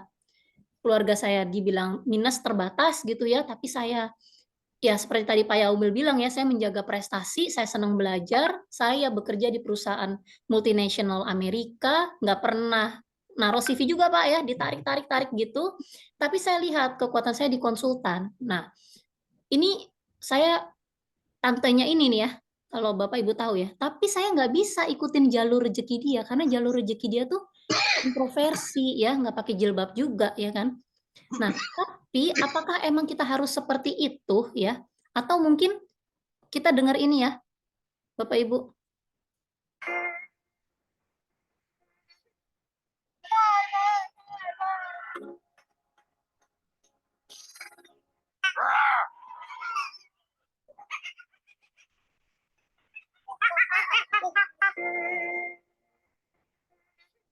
Nah, ini salah satu contoh ya, kita mungkin belum pernah kenal ya, makanya mainnya harus lebih jauh. Scrollingnya juga yang mendukung bisnis kita. Dia punya profesi namanya noise maker, imitator coba ya. Jadi seperti teman-teman mengenal saya business coach ya? Iya, tapi saya holistic transformation business coach. Jadi miliki branding yang teman-teman banget dan mulai ceritakan apa yang teman-teman pelajari, apa yang teman-teman solusikan, produk jasa apa nantinya, itu nanti yang akan kita bedah di grup bimbingan gitu ya. Tapi apakah saya harus seperti ini? Keren banget, unik banget ya? Atau seperti ini? Oh, ini namanya Anti Atlantis ya. Ini nenek-nenek, tante-tante, onti-onti gitu ya. Ini pasti ada pendukung tim operationnya yang high tech ya. Tapi kita kan baru sendirian Mbak Luki. Jangan khawatir ya. Ini orang normal life at 30, umur 30 dia cuman kerja, ceritain ya, silahkan teman-teman explore sendiri ya. Jadi bisnis zaman sekarang itu Bapak Ibu bukan dimulai dengan stok produk atau jasa, bukan dimulai dengan buka toko sekian ratus, tapi dimulai dengan upload story. Nah, perkaranya upload story yang seperti apa yang effortless teman-teman bisa lakukan setiap hari. Karena kalau kita bicara, oh saya emang nggak bisa sukses, ya kamu tahu nggak suksesmu apa, cara ngerjainnya gimana. Kalau saya bilang Anda akan sukses insya Allah atas izin Allah dengan mengupload 2-5 konten setiap hari dalam 2 tahun ke depan, belum tentu sanggup Bapak Ibu. Nah itu kenapa disiapin. Disiapin dengan apa? Dengan biometric assessment dan dengan bimbingan grup support Aspiragen. Itu ya. Ini jadi nggak akan selesai-selesai, saya jabarkan di sini ya. Nah ini ada guru lagi ya, guru yang gamifikasi dengan permainan. Jadi bukan lagi pinter tapi rajin bikin simulasi gitu ya. Nah, ini saya mau kasih lihat biaya kuliah udah, ini UI katanya paling murah kalau dibandingin UGM nih Pak, dan yang lain-lain nih. Mahal, Pak. Tapi dulu mahasiswa UI. Nah, ini kalau ditonton ujung-ujungnya ya kurang lebih 150 sampai 200 juta 4 tahun. Cocok dong ya, sama seperti yang tadi. Nah, pinter nih kalau ditonton, nih silakan tonton sendiri nanti ya. Ini belum tentu balik modal gitu ya. Kuliah lama-lama tapi belum tentu balik modal. Makanya praktekin aja di Aspiragen, nggak usah semahal ini. Insya Allah balik modal nih ya. Biaya 4 tahun kuliah belum balik modal. Oh ya, saya mah suka gemes kalau belajar kelamaan nggak bisa kerja. Nah, nih ya. Nah, ini salah satu contoh influencer yang sudah besar, tapi ada yang biasa juga, yang anak ngurusin bapaknya stroke itu menceritakan. Nah, nanti dia di-endorse obat-obat stroke, kemudian dia juga bisa jadi pembicara bagaimana terapi di rumah, dan sebagainya, Pak. Jadi dari satu skill, satu minat bakat, Pak Yaumil, itu dikembangkan menjadi 8 sumber income, Pak, kalau di Aspiragen. Tentunya itu dikerjakannya bagaimana gitu ya. Nah, step pertama yaitu biometric assessment, kemudian jawab workbook sehingga dari apa yang assessment itu kita lebih mengenal diri, mengenal market dan potensi. Kemudian ini ya, ini keluarga Fadil Jaidi yang sayang sama keluarganya, ngebodor pokoknya sampai bapaknya jadi bintang iklan lah. Nah, ini mah udah kelasnya udah seperti ponakan saya tadi ya, income-nya udah ratusan sampai miliaran per bulan. Ya, kita nggak usah lah ya yang seperti itu. Kita bisa mulai dengan apa yang kita punya nih. Kak Kartno juga nih sebentar lagi nih, grow online nih ya. Oke, itu PR kita bersama. Kalau nggak dilakukan ya, ibaratnya gini, ketika kita sudah tahu, oh langkahnya dalam 2 tahun pertama, kita harus mengupload 2-5 konten. Kalau sekarang kita upload, besok enggak, lusa upload, besoknya enggak, tapi nggak ada kegiatan-kegiatan lain, ya gimana? Kapan nyampenya ya? Ibaratnya orang-orang naik sepeda, kita ngesot juga enggak. Ngesot, berhenti, ngopi dulu gitu ya. Nah, ketika tujuannya sudah ditetapkan, mau ngesot, mau naik helikopter, mau lari, mau jalan kaki, insya Allah nyampe. Itu prinsipnya. Jadi, saya pengen semuanya optimis. Nah, ini seorang bapak ya punya perusahaan advertising, tapi konten-kontennya bukan cuma jualan tentang advertising atau event organizer, Pak. Konten-kontennya juga tentang keluarga dan parenting, bagaimana ngajar ngaji anaknya, bagaimana diskusi sama anak gadisnya, dan sebagainya. Kurang lebih seperti itu. Nah, ini kita lanjut sebentar. Jadi, dunia ini ternyata bukan hitam putih, bukan kita sudah gagal selesai gitu ya, berdosa ya sudah gitu ya. Bisa tobat ya, bisa tobat Bapak Ibu ya, tidak ada polarisasi, yang penting kita tidak merusak gitu ya. Tinggal perkaranya kita bisa mau ngerjain apa sih besok selain cuman mungkin kerja gitu ya, untuk hari tuanya gimana gitu ya, bikin bisnisnya dimulai dengan apa. Nah, ini salah satu contoh jualan saya ya.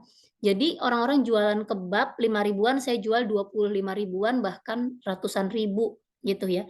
Jadi kalau saya mau punya income 10 juta ya tinggal kali 10 gitu. Jadi tahu gitu ya, oh saya mau punya income 10 juta. Nah, kemudian saya ada jualan lagi nih, ya ini cuma jualan basreng 1000-an, tapi sekali jual 1 truk. Saya jualan lagi nih ya, ini transaksi per transaksi, sebulan ya, seminggu ya kurang lebih 4-5 transaksi. Itu, 4 lah ya, 4 transaksi. Nah udah sebulan berapa? Kali 10 udah berapa ini? Seperti itu. Jadi produk jasa belakangan, yang penting jalur rezeki kita yang mana nih? Gitu. Ini luar biasa sekali, ini salah satu pegangan saya juga ya. Kita nggak usah bicara motivasi deh, kita nggak butuh kok motivasi kalau kita belum mengenal diri ya. Tapi Einstein bilang, ini bukan filosofi, ini bukan psikologi nih. Ini fisika. Dia bilang, ini sebenarnya terjemahan dari law of attraction jauh sebelum law of attraction, Quranic law of attraction atau ilmu magnet rezeki yang saya sampaikan. Dia bilang, everything is energy. Kalau filosofinya, everything is energy, energy is everything. Nah, ketika kita pastikan diri kita itu lemah, letih, lesu, lunglai, gitu ya, artinya ada yang salah sama frekuensi kita. Kita mesti sesuaikan lagi. Kita mesti lakukan apa yang kita suka, yang kita banget, baru nanti kebuka tuh jalannya, dibukain sama Allah gitu. Ketika frekuensinya sudah tune in, baru itu semua ketarik gitu loh. Rezeki sudah ditetapkan, jangan dicari, tapi ditarik dengan apa? Dengan mengisi hari. Nah, mengisinya dengan apa? Nah, itulah yang ada di bimbingan ini, gitu ya. Kok nggak berhasil juga saya? Dikerjain nggak? Gitu. Kalau nggak dikerjain, cuman ketahuin doang ya, yuk bye-bye gitu ya. Kalau semua mudah juga semua bisa sukses gitu kan. Seperti ini. Nah, tadi belief system ini beberapa materi Pak Yaumil nanti bisa. Nah, semua bisnis itu bisa dikembangkan ke 8 sumber income ini, Pak Yaumil Punten. Tuh, jadi mulai dari yang minim modal. Jual jasa bisa nggak? Anak saya belajar bahasa Spanyol, udah buka kelas Spanyol, jual harga tiket, anak kelas 3 SD, jual harga tiket 5.000, udah bisa Pak, jago jualan, gitu ya. Udah gitu kontennya pakai bahasa Inggris, jadi yang terundang di dunia. Kalau mau fokus Indonesia ya kampung ke kampung, ya kan? Bisa ngaji, bisa ngajar kan? Gitu. Ngoprek sepeda, ngoprek kipas angin, fokus satu aja. Tapi terus target marketnya siapa? Contoh anak saya gimnastik. Kemudian kalau gimnastik itu apa sih? Oh itu cuma buat orang anak-anak yang lentur doang. Nggak juga. Kita bisa cari market yang belum disentuh, yang mereka bisa mampu bayar kita luar biasa. Anak saya bisa gimnastik, ngajarnya water yoga buat oma opa. Kebayang nggak tuh? Nenek-nenek, kakek-kakek yang nggak pernah susah olahraga, gerak pun nggak bisa, diajak main air sama cucunya. Waduh, bukan cuman bayar tiket ya, dikasih tip anak saya. Gitu loh. Jadi semenarik itu loh berbisnis dan grow online ya. Ini alhamdulillah semua saya udah rasakan kecuali justru iklan ya. Jadi saya memang bukan jalur ngartis, bukan jalur terkenal, tapi jalur dikenal. Itu kenapa saya bisa bilang semua dari Bapak Ibu bisa duplikasi sistem saya di bidang bisnis Bapak Ibu masing-masing. Oke, nah sukses gaya baru upload story jadi magnet rezeki ya. Jadi ini contoh nih ya Bapak Ibu, karyawan ibu rumah tangga siapa sih mereka, kita kan nggak kenal. Tapi setidaknya dalam 2 tahun itu mereka mengupload story. Jadi nanti brand datang, mereka juga terbuka pikiran, komunitas ya, yang pensiunan berdandan necis dan sebagainya itu terbuka semua ya. Ini data ya, data ya Bapak Ibu, bukan asal ngomong ya. Semua influencer yang punya follower organik 10.000 itu punya income di atas 20 juta. Pengen nggak pensiun punya income 10-20 juta? Begitu ya. Tapi ada caranya. Ya kalau nggak dijalanin caranya, di situ tuh ada mall bagus gitu. Iya, oke, iya bagus. Cuman ada di pikiran doang gitu ya. Kita jalan-jalan ke mall, makan ngabisin duit tahu. Nah, cara nyari duit kadang linglung juga Pak Yaumil ya. Ini udah asik-asik di kerjaan di kantor dapat gaji, tiba-tiba aduh maaf nih kita perlu efisiensi. Pengennya sih mereka nolong kita, tapi kalau nggak ada kesanggupan, kita harus nolong diri kita ya kan. Nah, terus udah lupa gitu, kita punya value apa? Kita punya minat apa gitu. Nah, itu yang bahaya. Jangan sampai teman-teman, Bapak Ibu sudah tidak berdaya. Nah, ini salah satu Pak Yaumil ya. Jadi saya pakai kuesioner saya hasilnya ekstrovert, INFP ya, tapi saya asesmen biometrik dengan tim Pak Yaumil, hasil saya introvert, ISFJ. Terus saya marah. Ya tidak. Jelas kok, ini yang satu by minat, karena pertanyaan berdasarkan kondisi saya yang dipengaruhi lingkungan, ini by bakat.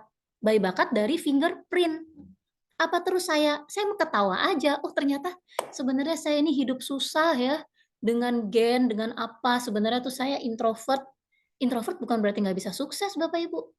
Oh sekarang yang pakai cadar aja bisa jualan skincare ratusan juta kok. Yang pakai cadar aja bisa jualan baju seksi khusus untuk rumah tangga. Waduh, luar biasa ya kan? Nggak pakai wajah. Bahkan di grup kami kita siapin konten yang estetik. Nah, habit-habit seperti ini. Tapi dari keduanya ternyata kekuatan saya itu memang sebagai inspirer. Saya adalah orang yang bisa melihat keunikan teman-teman, keunikan Bapak Ibu, dan saya community builder gitu ya. Jadi pekerjaan yang saya sudah tinggalkan 2013, 2015, saya jualan ini itu sampai capek meskipun ada duitnya sampai kejual 3 miliar dan sebagainya, tapi jualan ya, jualan mah beda sama bisnis. Bisnis bisa ditinggal, jualan kalau kita nggak jualan ya nggak masuk duit. Nah itu bahaya. Makanya ketahui jalur rezeki, kemudian bangun dinasti. Gitu Pak Yaumil misi kita ya. Bismillah. Seperti itu ya. Jadi dari mengupload story aja ya, rutin mengupload story, ini belum ke media sosial ya. Belum ke TikTok. Nanti teman-teman latihannya ke TikTok. Satu hari 1-2 konten. Nggak usah bicara 5-10 konten. Nyalain dulu mesinnya. Ya kan? Seperti tadi saya lari 7 kilo Pak Yaumil. Saya mulai 1-2 kilo dulu, itu aja udah ngos-ngosan parah gitu kan. Nanti setelah 20 hari naikin lagi kapasitas, naikin lagi.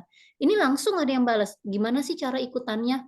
Wah ternyata dia sudah punya story, tapi belum dikemas.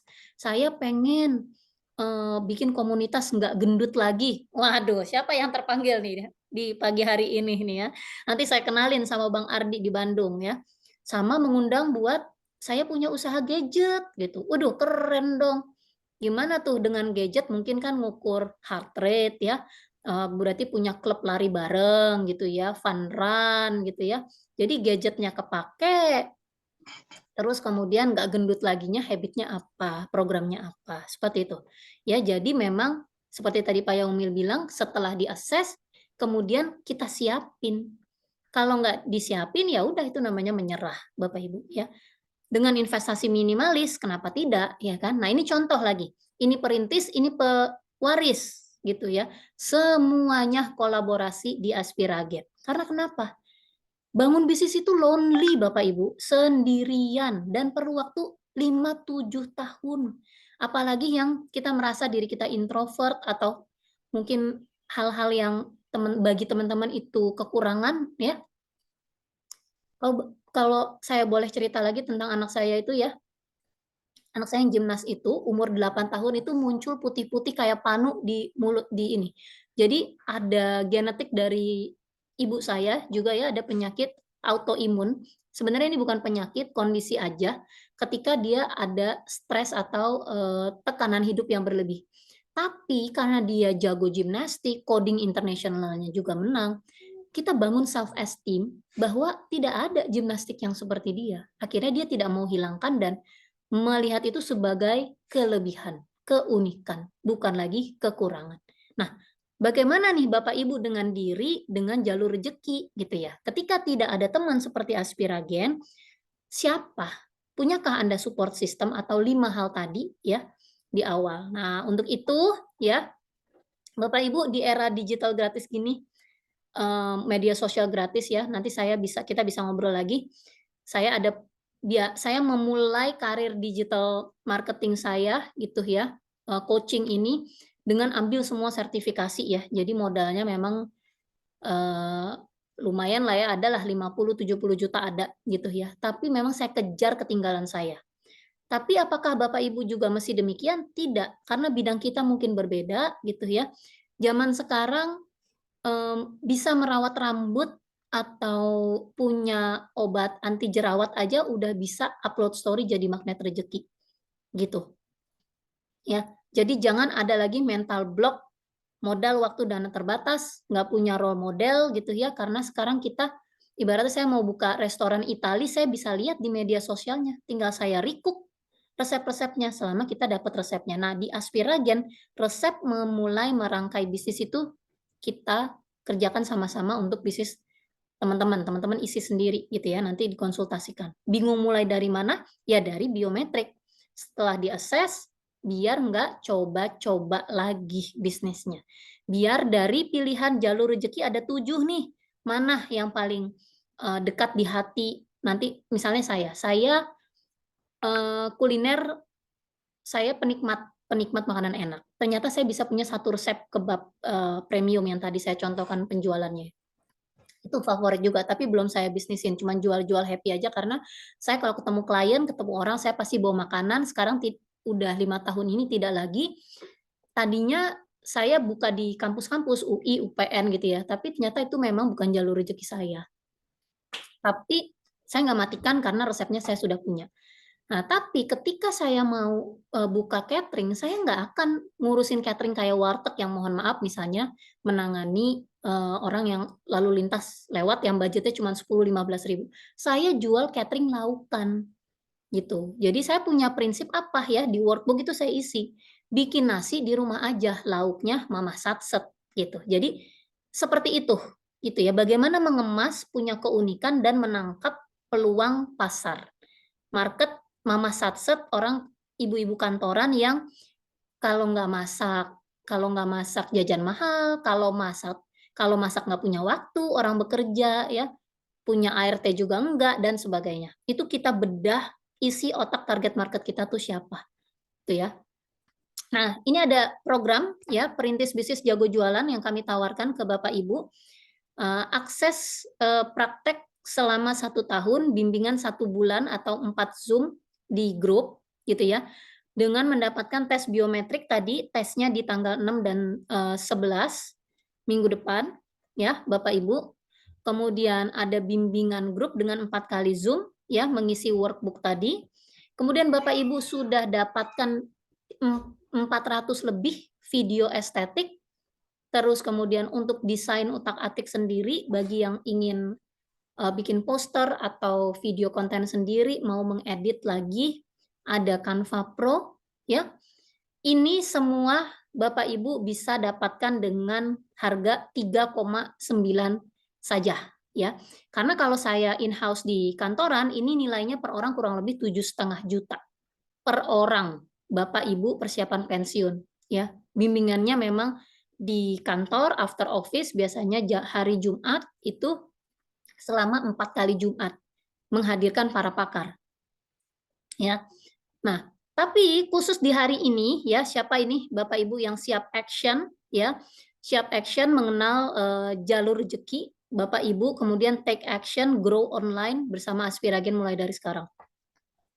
Tapi saya punya kejutan ya, di hari ini, khusus hari ini 20 orang pertama ya, karena kebetulan sudah ada 2 orang yang di grup gitu ya. 20 orang pertama berarti masih ada 18 ini, khusus hari ini kita punya promo 75% gitu. Nah, jadi ini silahkan ya dimanfaatkan untuk take action sekarang juga biar kita nggak cuma jadi penonton aja, kita jadi pemain, kita mulai bata demi bata ya, jalur rezeki kita grow online barengan. Oke, nah siapa nih dari Bapak Ibu yang tertarik ya, langsung aja chat Kakak Retno, bisa tulis di chat ya untuk linknya ya, karena hanya 18 berarti ya, ada dari 20 udah ada 2. 18 orang silahkan Bapak Ibu ya, nggak perlu kuliah 4 tahun atau bahkan ratusan juta, cukup dengan investasi leher ke atas dalam 1 bulan bangun habit, mengenal diri, grow online. Nanti upload story dan jadi magnet rezeki. Gitu ya. Jadi step by step-nya seperti ini. Oke ya. Jadi dapatkan biometrik dan self questionnaire sehingga tahu minat dan bakat ini nanti bisa di-matching ini. Kemudian 4 kali Zoom bimbingan ya dengan materi yang ada di workbook itu, mulai dari identitas atau branding diri bisnisnya apa, menentukan target market idealnya siapa, kemudian story yang mau dibangun itu apa, kemudian strategi kontennya hingga copywriting menyapa 10 teman setiap harinya, 100 teman setiap minggunya, 1000 teman, faktor kalinya hingga 10.000. Jadi sudah punya rutinitas, punya habit harian yang bisa dikerjakan. Oh, saya masih belum bisa upload konten. Tenang aja karena sudah ada 400 plus video estetik yang Bapak Ibu tinggal edit dengan cara sederhana ya. Opening, isi, story, sama call to action-nya apa. Hook, story, offer-nya bagaimana, itu kita latihan di grup ya.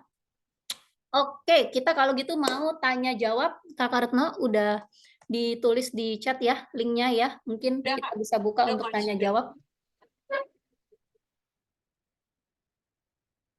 Ada yang mau ditanyakan ke Pak Yomil mungkin atau Kak Luki?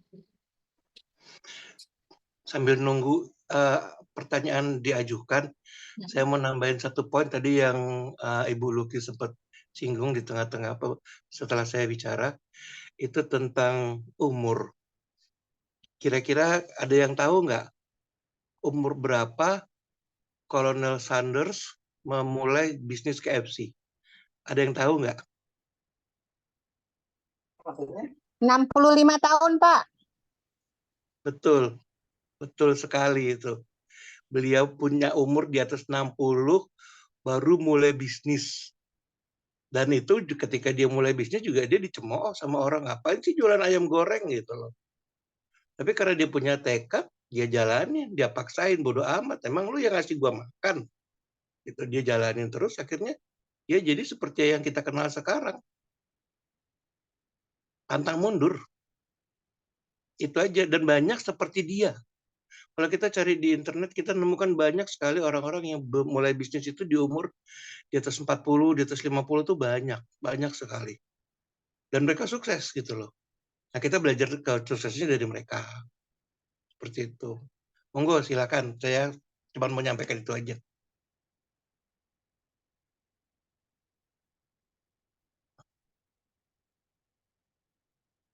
Oke, nah kita buka sesi tanya jawab untuk 3 penanya. Bapak Ibu silahkan yang mau bertanya, mumpung ada Pak Yaumil ya di sini. Ini saya mau kasih lihat contoh. Tadi sebenarnya saya sudah tunjukin ya, by minat sama by bakat saya berbeda, tapi pilihan karir saya, Pak, saya sebenarnya bisa loh Pak jadi psikolog Pak. Tapi saya nggak assess dulu, nggak punya duit. Jadi masuk psikologi, mohon maaf Bu, bukan mau nyombong Bu, tapi masuk psikologi itu saingannya banyak Bu. Banyak banget. Iya, iya, iya. Nah, makanya kan berarti kita mesti lihat pasarnya juga ya, berarti prospek ya. Ya. Nah, ini kan ya, ini memang bidang-bidang yang memang saya tekuni nih ya, termasuk urusan fisika juga, komputer juga, guru. Nah, ini benang merahnya mana? Kita mau dikerjakan di jalur apa? Kalau kita nggak lihat begini, Bapak Ibu kan ya, memang jadinya ya bengong bingung itu tadi gitu ya. Nah, itu kan saya bisa jadi politician tuh ya, jadi diplomat coba.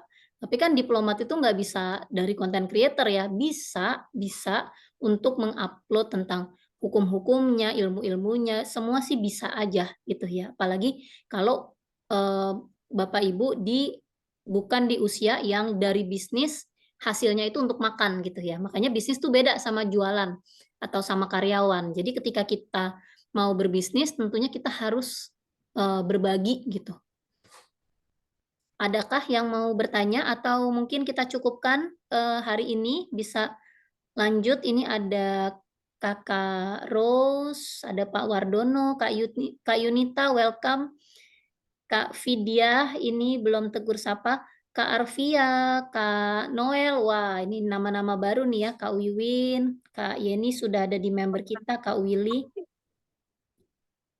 Silahkan manfaatkan waktunya sebelum kita tutup.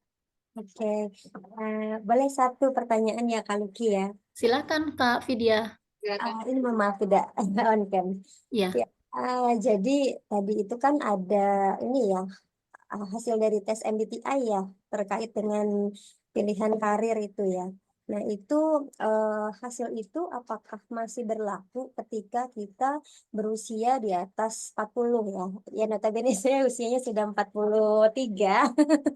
Ya, dan rencananya memang saya mau merintis karir, bukan merintis karir, merintis bisnis sendiri, tapi memang belum mulai, baru ada rencana dan baru ada persiapan yang mungkin ya kalau dibilang persentase belum ada 50% seperti itu. Nah, itu apakah saya INFJ jadi agak-agak introvert juga. Nah, ini apakah saya bisa memulai itu dan kira-kira kalau bisnisnya itu di dunia pendidikan, boleh minta sarannya. Terima kasih. Mungkin bisa dibantu jawab Pak Yaumil baru setelahnya saya. Oke, Ibu Mbak Vidya ya. Ya. Ya, dalam ilmu psikologi itu banyak macam alat tes. MBTI itu masuk kategori alat tes yang disebut dengan profiling. Profiling itu adalah alat yang tujuannya digunakan untuk mengambil atau membuat asesmen tentang profil kepribadian seseorang. Alat-alat yang terkait dengan profiling itu tidak pernah ada hambatan tentang umur. Jadi mau umur berapapun itu nggak masalah. Mau udah kakek-kakek pun itu nggak masalah. Gitu. Kalau kita bicara umur menua ya, tapi kalau umur muda, MBTI itu belum bisa dikasih kepada anak yang baru lahir 2 hari. Itu. Tapi kalau biometrik itu bisa langsung kita lakukan pada anak yang udah lahir, yang baru lahir 1 hari pun itu udah bisa kita ambil datanya. Karena ketika seorang bayi lahir, dia kan sudah punya sidik jari. Ambil datanya ketika dia masih baru 1 hari, kalau orang tuanya ngizinin, kita bisa bikin profil kepribadiannya dia untuk masa depannya nanti bisa kebaca seperti apa. Jadi kalau Ibu bilang tadi, Ibu bertanya Mbak bertanya tadi apakah MBTI terganggu berpengaruh sama umur atau umur menghambat? Enggak. Karena MBTI masuk dalam profiling. Alat-alat yang terkategori sebagai profiling. Dan saya juga sering mendapati bahwa orang-orang yang dapat profil sebagai IN atau IT atau apalah, dia disebutnya sebagai introvert. Banyak yang langsung merasa, aku bisa bergaul nggak ya? Aku bisa kerja bisnis nggak ya? Karena aku introvert. Di sini saya perlu klarifikasi bahwa introvert itu ada dua macam. Ya, ada 2 macam dalam arti kata gini, introvert yang sakit, di mana dia tidak mau bergaul sama sekali sama orang. Kerjanya cuma ngedekem di kamar, paling mainan HP, nggak mau bergaul sama siapa-siapa. Di HP pun juga cuma sekedar nonton video, nggak mau komunikasi sama orang, nggak punya teman di luar, nggak punya teman di virtual juga nggak punya. Itu boleh dibilang ya dia nggak berani bergaul. Tapi ada introvert kebanyakan itu nggak seperti itu. Dia kategorinya introvert, tapi saya lebih suka nyebutnya introvert, iya. Tapi bukan nggak bisa bergaul. Dia bisa bergaul, cuman dia picky. Pilih-pilih. Introvert seperti ini menurut saya justru sehat. Kenapa? Karena dia hanya mau bergaul kepada orang yang bisa memberi manfaat buat dirinya.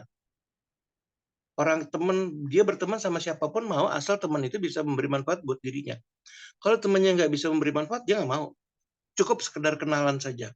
Cukup sekedar tahu saja. Tapi untuk bergaul lebih jauh dan berinteraksi lebih banyak sama dia, kalau tidak membawa manfaat, ya ngapain?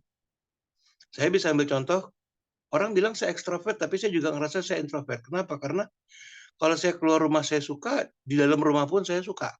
Nggak ada masalah buat saya dua-duanya. Tapi ketika saya bergaul zaman kuliah dulu, saya kan ikut kegiatan pencinta alam. Di dalam kegiatan itu tuh anak-anak di kampus tuh suka nongkrong dari jam pulang kampus, jam 3, jam 4 gitu, sampai dengan jam 3, jam 4 pagi. Nongkrong di kampus, nongkrong di sekretariat pencipta alam. Sekali, 2, 3 kali, seminggu, 2 minggu, oke asik gitu kan, namanya mahasiswa baru gitu. Tapi lama-lama saya mulai merasa bosan, terus saya ngapain di sini gitu loh, sampai tengah malam, sampai jam 3, jam 4 subuh.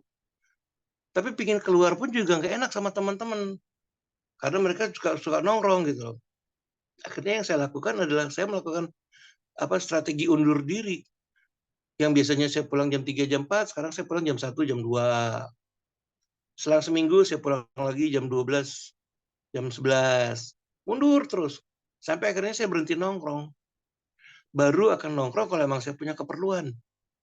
Ada keperluan dengan atau interaksi dengan seseorang, ada kepentingan yang harus saya kerjakan, baru saya kerjakan, baru saya nongkrong. Nah, itu ke bawah sampai sekarang. Saya bisa bergaul sama siapa saja. Saya juga ekstrovert, saya bisa bergaul sama siapa saja. Tapi saya pilih-pilih. Karena saya juga introvert. Gabungan. Nah, kalau di dalam MBTI, hasil saya tuh, waktu saya pernah ambil MBTI itu, hasil saya ESTJ. Jadi seingat saya ESTJ, kalau nggak ENTJ. Jadi bunyinya saya ekstrovert. Tapi saya juga nggak ngerasa saya ekstrovert kok. Kadang-kadang saya males keluar. Kalau males keluar rumah, saya bisa nggak keluar rumah seminggu. Tutup pintu, nggak ketemu sama tetangga, bisa. Tapi kalau emang harus keluar, tiap hari keluar juga nggak masalah. Ketemu sama siapa juga nggak masalah. Ibu saya pernah bilang, kamu pindah kos-kosan, tempat kos-kosan tuh nggak bagus. Ya, tapi malas ntar berteman lagi, cari teman baru lagi, bergaul lagi sama sini, bikin pertemanan baru. Malas pindah. Ibu saya bilang, kamu nggak masalah dalam berteman, kamu mudah cari teman. Ibu saya ngomong seperti itu, saya sebenarnya tahu yang diomongin, saya tahu. Cuma saya cari alasan nggak mau pindah. Tapi karena argumentasinya ibu saya kuat, ya udah akhirnya saya pindah. Saya pindah kos-kosan cari tempat yang lebih bagus. Nah, kita dengan biometrik kita bisa kenal, Bu, siapa diri kita gitu loh. Jadi kalau misalnya dibilang, oh ibu introvert, tapi ternyata ibu bisa bergaul, ya berarti ibu bukan introvert murni. Ibu adalah seorang yang introvert tapi picky, pilih-pilih, dan itu banyak introvert yang pilih-pilih, dan banyakannya pilih-pilihnya hal-hal yang positif gitu. Anak saya juga yang laki juga introvert, dia bukan nggak bisa bergaul, dia bisa bergaul sama semua orang, tapi pilih-pilih. Kalau nggak bagus, kalau nggak memberi manfaat, dia nggak mau, buang-buang waktu. Sementara waktu kan kita nggak punya, umur kita makin lama makin pendek. Makanya saya bingung, ada orang dikit-dikit selamatan ulang tahun. Ulang tahun umur tinggal berkurang 1 kok diingetin gitu loh, saya bingung. Kira-kira gitu Mbak Vidya. Mudah-mudahan bisa memberikan jawaban yang memuaskan. Ya, thank you Pak Yaumil, mantap ya. Mbak Vidya, aku sedikit tambahkan ya. Tadi Pak Yaumil jawab bahwa MBTI itu profiling diri kita ya. Nah, MBTI itu di grup support Aspiragen itu dibantu seperti MBTI lainnya, itu bisa berubah-ubah. Karena ketika kita menjawab pertanyaan, itu faktornya ada internal, ada eksternal, ada role model gitu ya. Itu yang membentuk pilihan keputusan kita. Itu kenapa di sini saya tulis MBTI atau tes-tes profiling dengan pertanyaan itu by minat ya. Kalau dulu saya suka basket, sekarang saya suka voli, mungkin jawabannya jadi berbeda begitu. Nah, tapi ketika biometrik ya, makanya ini dikombinasikan. Biometrik itu by design. Kita dari sidik jari kita, kekuatan kita tuh sebenarnya apa? Dia nggak akan bilang, oh kekuatan ibu tuh jago masak, begini-begini. Tidak. Dia akan bilang, ibu itu mudah bergaul, misalnya. Tapi nanti ada rekomendasi profesi juga, ya, profesi-profesi yang umum gitu. Tapi seperti tadi itu ya, dengan ketelitian, ya, ada yang dipakai buat nyopet, tentunya kalau di Aspiragen kita pakai, oh kalau ketelitian itu selama ini apa yang di pengalaman ya di bisnis dan karir itu kita bedah, kita ada sesi one on one untuk brandingnya, jadi Bapak Ibu akan dapat rekomendasi sesuai dengan pribadi dan prospek bisnis masing-masing. Seperti itu. Jadi nanti ditandem biometrik sama yang kuesioner atau seperti MBTI yang profiling ya. Hasil jawabannya kalau saya kuesioner saya isi sekarang gitu ya. Terus mungkin tahun depan saya isi lagi, itu kenapa hasil tes kakak yang sebelumnya belum tentu hasilnya sama nih dengan MBTI atau kuesioner yang kita kasih. Karena ada faktor berubah. Kita setiap hari itu berubah, bertumbuh. Yang orang-orang pengen, saya pengen lebih hebat, lebih sukses, lebih banyak duit, kurang tepat. Yang harus kita siapkan adalah kita terus bertumbuh. Kita mau bertumbuh kemana? Kita ini bibitnya apa? Nah, itu biometrik. Kita ini bibitnya apa? Kita mau bertumbuh ke atas, ke akar, apa kemana? Gitu. Kita akan terus bertumbuh sampai kita meninggalnya. Itu kenapa ada uban, itu kenapa ada kita keriput gitu. So, we welcome you, Mbak Vidya. Langsung aja klik link di chat ya. Jangan tunda lagi karena ini kesempatan ada diskon 75%. Jadi ambil sekarang ya Bapak Ibu, jangan lagi bengong-bingung ini investasi terlalu minimalis. Dan ketika sekarang saya mau assess, kemudian saya punya 10 bakat. Oke, saya konsultasikan bikin catering nih sama Mbak Luki. Oh, herbal, jurus sehat Rasulullah. Oh, fitness. Oh, bengkel. Oh, sistem pengadaan. Bisnis satu dikonsultasikan, teman-teman tahu prosesnya sampai jualan. Nanti ketika oh ternyata saya kurang nyaman nih, atau itu biasanya kalau sudah sesuai jalur rezeki, teman-teman akan sangat nyaman dan mudah menyapa prospek baru. Gitu ya, seperti tadi susu kambing etawa, kita tidak lagi menyapa ibu rumah tangga, tidak lagi menyapa bapak-bapak, kita menyapa manula yang memang dia punya kebutuhan kalsium, udah sulit makan, bolak-balik ke kamar mandi gitu ya, kita pain point-nya tuh dijabarkan seperti itu, sehingga kita bikin copywriting menyapanya bagaimana, follow up-nya bagaimana, closing-nya bagaimana. So, Aspiragen berbeda dengan komunitas jualan. Ini bukan komunitas jualan, ini komunitas support perintis bisnis jago jualan.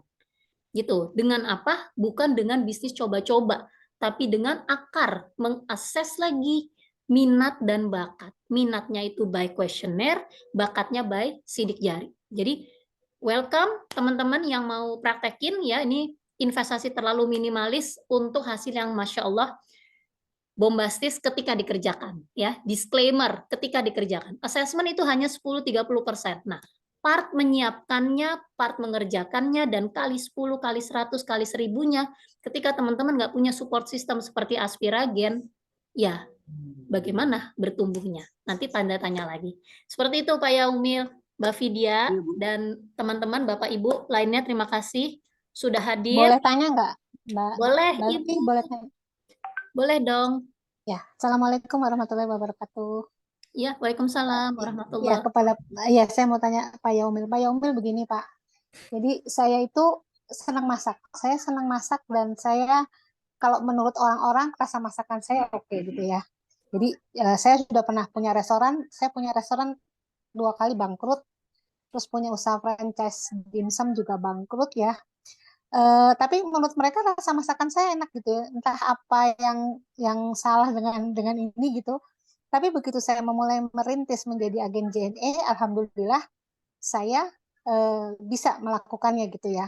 Cuma memang akhir-akhir ini bisnis ekspedisi itu kan saingannya banyak banget, jadi omset turun ya. Tapi saya sempat punya agen itu sampai omsetnya sampai ratusan juta ya, gitu sebelum jatuh seperti sekarang.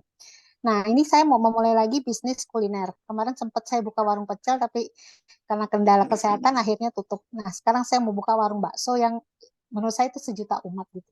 Walaupun sebenarnya ada seperti ketakutan di diri saya, kok saya kayaknya kalau kuliner kok nggak pernah bisa sukses gitu loh, gitu ya. Padahal sebenarnya dari banyak-banyak testimoni orang itu rasanya enak gitu ya, segala macamnya oke, menunjang gitu, tapi kenapa ini tidak bisa maju gitu. Itu yang ini bagaimana jalan keluarnya Pak Yaumil dan Mbak Luki gitu ya. Soalnya saya jadinya sempat ada stigma, kayaknya saya harus jualannya bisnisnya jasa aja deh, jangan makanan. Kok makanan kok saya udah bolak-balik, saya tuh gagal gitu. Itu Mbak Luki. Makasih banyak. Assalamualaikum. Waalaikumsalam, Ibu. Bu Sriwit ini salah satu member Aspiragen ya, memang sudah lihat workbook ya, tapi kembali lagi ketika kita memulai memang harus berulang-ulang, harus tag teaming harus banyak tanya jawab. Kebetulan Pak Yaumil sempat keluar sambil kita tunggu, nanti aku bisa ulang. Pak Yaumil, welcome back. Tadi sempat ini ya, udah waktunya azan, tapi kita coba jawab pertanyaan Bu Sriwit, nanti saya rangkum Pak ya. Saya coba rangkum dulu.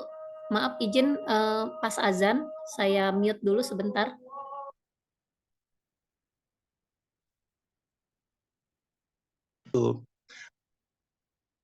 Jadi kalau misalnya Ibu Sriwit punya keinginan untuk jualan, yakinlah sama Allah bahwa apa yang sudah Ibu kerjakan pasti akan dicarikan pelanggannya sama Allah.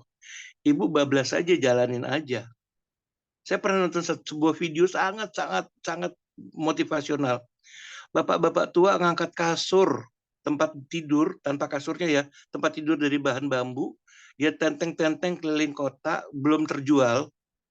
Ditanya sama seorang yang bikin video konten, Bapak yakin ini Bapak muter seharian belum terjual? Terus bagaimana nantinya? Jawaban dia sangat sederhana. Saya sudah keliling jualan, masalah pelanggan itu urusannya Allah. Pasti nanti akan ada aja pelanggan yang nawarin, yang beli. Yakin aja, Allah akan kasih jalan keluarnya. Jadi kalau mau dibahas dari sisi agama, saya ngelihatnya ke arah sana, Bu. Jadi nggak perlu khawatir. Yang penting kita sudah berusaha niat, nggak dikasih jalan keluar sama Allah. Itu yang selalu saya tanamkan dalam diri saya sendiri. Nah, tentang tentang pilihan, saya mau nambahinnya begini, Bu Sriwit. Kembali lagi saya mengambil dari sisi amar ma'ruf nahi mungkar ya. Tapi saya kasih contohnya dalam pernikahan. Ketika satu pasang laki dan perempuan menikah, ada komentar yang bilang begini, tuh kamu kan baru nikah sekarang, supaya kamu bisa sukses, pelajarin tuh keluarga-keluarga yang sukses. Kepada si keluarga baru ini saya akan bilang pada mereka, kamu boleh belajar tentang mereka yang sukses, tapi satu hal yang kamu harus pelajarin mereka yang gagal dalam berkeluarga. Kamu harus kenal dulu apa yang menyebabkan mereka gagal. Kalau kamu sudah mengenali apa yang menyebabkan mereka gagal dalam berkeluarga, kamu bisa mencegah supaya tidak terjadi di dalam keluargamu yang baru ini. Kalau kamu cuma belajar tentang yang bagus-bagusnya saja, kamu nggak pernah kenal tentang yang jelek, kamu nggak sadar yang jelek pun kamu kerjakan. Kamu bicara tentang mimpi masa depanmu dengan pasanganmu, tapi kamu di rumah pemarah. Di rumah kamu nyembunyiin duit. Itu hal-hal yang bikin suatu hubungan pernikahan itu jadi bubar karena ada unsur ketidakpercayaan. Itu harus kamu pahamin dulu sebelum kamu belajar yang bagus. Nah, dalam hal ini yang saya mau tegaskan dalam kegiatan Aspiragen, Bu Luki tugasnya adalah mengajarkan yang bagus, yang benar. Nah, kalau Ibu Sriwit, kalau Bu Sriwit mau belajar juga tentang yang jelek, tanya juga sama beliau, karena beliau punya pengalaman jelek juga yang bisa dijadikan pelajaran. Beliau juga punya informasi tentang pengalaman-pengalaman jelek orang lain yang bisa dijadikan referensi. Dan Bu Sriwit juga perlu belajar kepada tetangga-tetangga atau kenalan-kenalan lain yang bisnisnya gagal. Atau kepada teman-teman lain yang lu bisnisnya kulinernya ini, yang kira-kira penyebab gagal apa aja. Mereka bisa cerita. Kita perlu kenal apa yang menyebabkan sebuah bisnis gagal. Supaya kita bisa mencegah, supaya tidak terjadi pada bisnis kita. Nah, kalau yang dilakukan oleh Bu Luki adalah membimbing, mengajak agar ibu bisa merintis dengan cara yang benar. Dan kalau ibu ingin mulai bisnis kuliner, saya setuju. Karena namanya bisnis kuliner nggak kenal COVID, nggak kenal krismon, orang butuh makan tiap hari. Ambil contoh lagi, warteg. Ibu kalau jalan di jalanan, ibu perhatikan deh, yang namanya warung warteg itu. Jarak 100 meter, jarak 200 meter tuh ada satu warung. Jaraknya deket loh itu kalau kita bilang bisnis. Jaraknya dekat antara satu warung. Tapi kenapa mereka bisa bertahan? Karena mereka laku, karena mereka murah, dan karena mereka punya pangsa pasar yang sudah Allah tentukan. Ini sekian banyak orang untuk rumah makan warteg ini sekian ratus orang untuk rumah makan yang itu. Udah Allah yang tentukan, nggak usah khawatir. Saya juga pernah lihat ada warteg berjejer jarak barak 5-10 meter, 5-10 meter tuh pernah saya nemukan warteg berjejer, tapi laku aja gitu loh. Ya kalau ibu pengen lihat bisnis makanan, tanya apakah bisnis makanan awet, tanya aja sama mereka. Pak, Bu, bisnis rumah makan Padang ini udah bertahan berapa, udah berdiri tahun berapa? Itu yang namanya bisnis warung makan tuh nggak ada yang 5 tahun tuh. Kalau mereka bilang 10 tahun, 15 tahun mah kecil itu. Kalau sebelum mereka bilang 5 tahunan, apalagi 2-3 tahun itu kecil masih. Mereka bertahan lama dan mereka nggak akan pernah kena krismon. Walaupun mereka bilang harga bahan dasar mahal, tapi mereka nggak berani jual mahal. Takut nanti pelanggannya pergi. Ya realitanya begitu. Mereka ngambil untungnya sedikit, tapi karena pembelinya tetap ada dan pembelinya merasa bahwa ini rumah makan nggak pernah naikin harga, ya udah gue di situ terus. Jadi Bu Sriwit nggak usah khawatir. Allah yang nggak bagi rezekinya, Bu. Yang penting Ibu jalanin. Kalau saya bilangnya begitu. Yang penting Ibu Iya. jalanin. Ya Pak, saya tuh terus terang usaha kuliner itu bukan baru sekali ya, beberapa kali Pak gitu, beberapa kali. Dan memang sih durasinya nggak terlalu lama semua ya gitu ya. Tapi beberapa kali saya coba-coba gitu, sampai akhirnya saya menemukan untuk menjadi waktu itu dicampur. Jadi di restoran saya buka agen ekspedisi. Akhirnya restorannya nggak maju, dan akhirnya agen ekspedisinya itu yang masih ada orang yang masih ibu kok tutup, akhirnya saya lanjutkan agen ekspedisinya sampai akhirnya besar gitu. Nah, tapi kan memang dasarnya saya suka masak ya, saya masak-masak terus aja. Cuma selama ini memang saya tidak mengembangkan untuk yang sifatnya bisnis ya. Kalau misal teman-teman mau minta masakin, saya masakin gitu. Kalau misalnya ada yang mau apa, ya pesan ya cuma sekedar pesan gitu ya, nggak yang sampai tawarin ke tetangga atau apa gitu ya. Jadi saya cuma untuk pribadi aja gitu. Nah, terakhir ini karena bisnis ekspedisinya juga sedang nggak bagus gitu ya Pak. Nah saya mau mencoba lagi nih ceritanya ke kuliner gitu Pak. Cuma ada kayak semacam trauma bahwa Raguan ya. ya kemarin-kemarin tuh kok saya kuliner kok nggak bisa maju gitu Nah, loh. Padahal ini yang sebenarnya sebenarnya sudah ya saya coba bahas di awal. Bu Sri, masih ada yang mau disampaikan atau boleh aku udah kasih itu udah masukan? ya itu aja Mbak Luki sih. Maksudnya cuma ada ketakutan bahwa bener Oke, nggak sih ini aku bisnis coba yang mau yakinkan. saya ini gitu loh. Ya, Ya aku coba boleh. yakinkan Ibu ya. Oke, alhamdulillahirrahmanirrahim. Ibu Sriwit ini salah satu member yang aktif dan mengerjakan tugas di grup, Pak.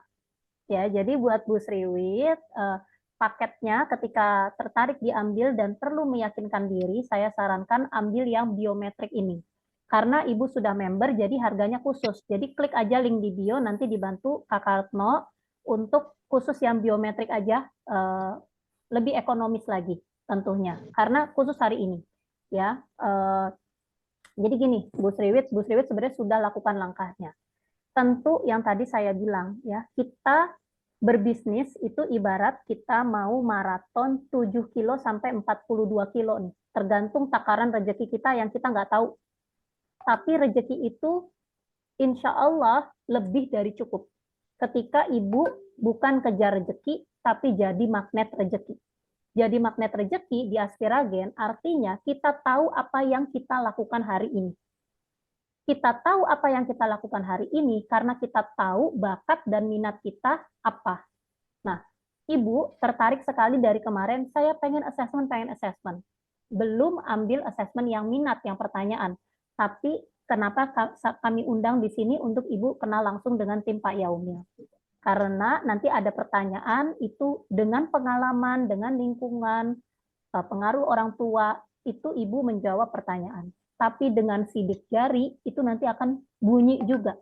Jadi nanti seperti yang saya, rekomendasinya bisa ditandem. Oke, oh ternyata saya memang mungkin punya keunggulan unik gitu ya, makanya makanan saya nih ternyata gitu ya. Nanti Ibu akan punya aha gitu loh. Jadi dari 5-7 pilihan, kira-kira Ibu bisa rangkum itu menjadi kekuatan mendukung bisnis kuliner Ibu nggak? Ketika iya, itu artinya jalur rezeki gitu loh. Ketika di situ, oh ternyata saya kekuatannya kayak Mbak Luki nih, jadi guru nih, jadi konsultan nih. bisa jadi ibu bikin resepnya dulu, berbagi tentang cara masak yang efisien, belanja lebih murah bukan di satu toko gitu. Nah, tapi itu semua sudah ada di workbook. Jadi tugas semua dari kita termasuk saya adalah assess diri kita, bangun keyakinan dan belief system, bukan cuma sekedar menjawab. Di sini ada Kak Yeni juga ya, yang sudah ambil assessment by minat dengan pertanyaan, kadang terkaget-kaget kok hasilnya begini, tapi iya juga ya. Nah, ingin lebih detail lagi by bakat, by sidik jari, saya mengundang untuk lakukan assessment biometrik. Karena kalau tidak sekarang, kapan lagi? Ya, bisa dapat yang harga ekonomis gitu ya. Jadi lakukan assessment yang biometrik, kemudian jadi punya keyakinan akan diri, kemudian apa Mbak Luki yang dilakukan? Saya belum yakin. Rasanya saya seperti mendengar anak saya yang masih SD. Tapi ini sangat wajar dan problem ini memang tidak selesai di rumah atau di sekolah bahkan kuliah Bapak Ibu. Sangat wajar kita tidak yakin akan diri. Karena keyakinan itu bukan tujuan, itu hasil dari kita yang terus melakukan.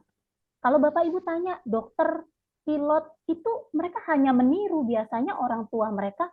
Jadi generational wealth. Ada yang mereka lihat sukses, mereka ingin meniru. Kita seperti itu. Kita punya keyakinan, kita punya roadmap, nanti kemudian sehari-hari yang kita lakukan apa. Contoh, misalnya ternyata hasil assessment Ibu cocok nih, oh bisa ya Mbak Luki dengan kualitas ini berarti saya bikin kuliner ya, kan selama ini oke Bu, berarti secara bisnis kita testingnya gimana, riset marketnya gimana.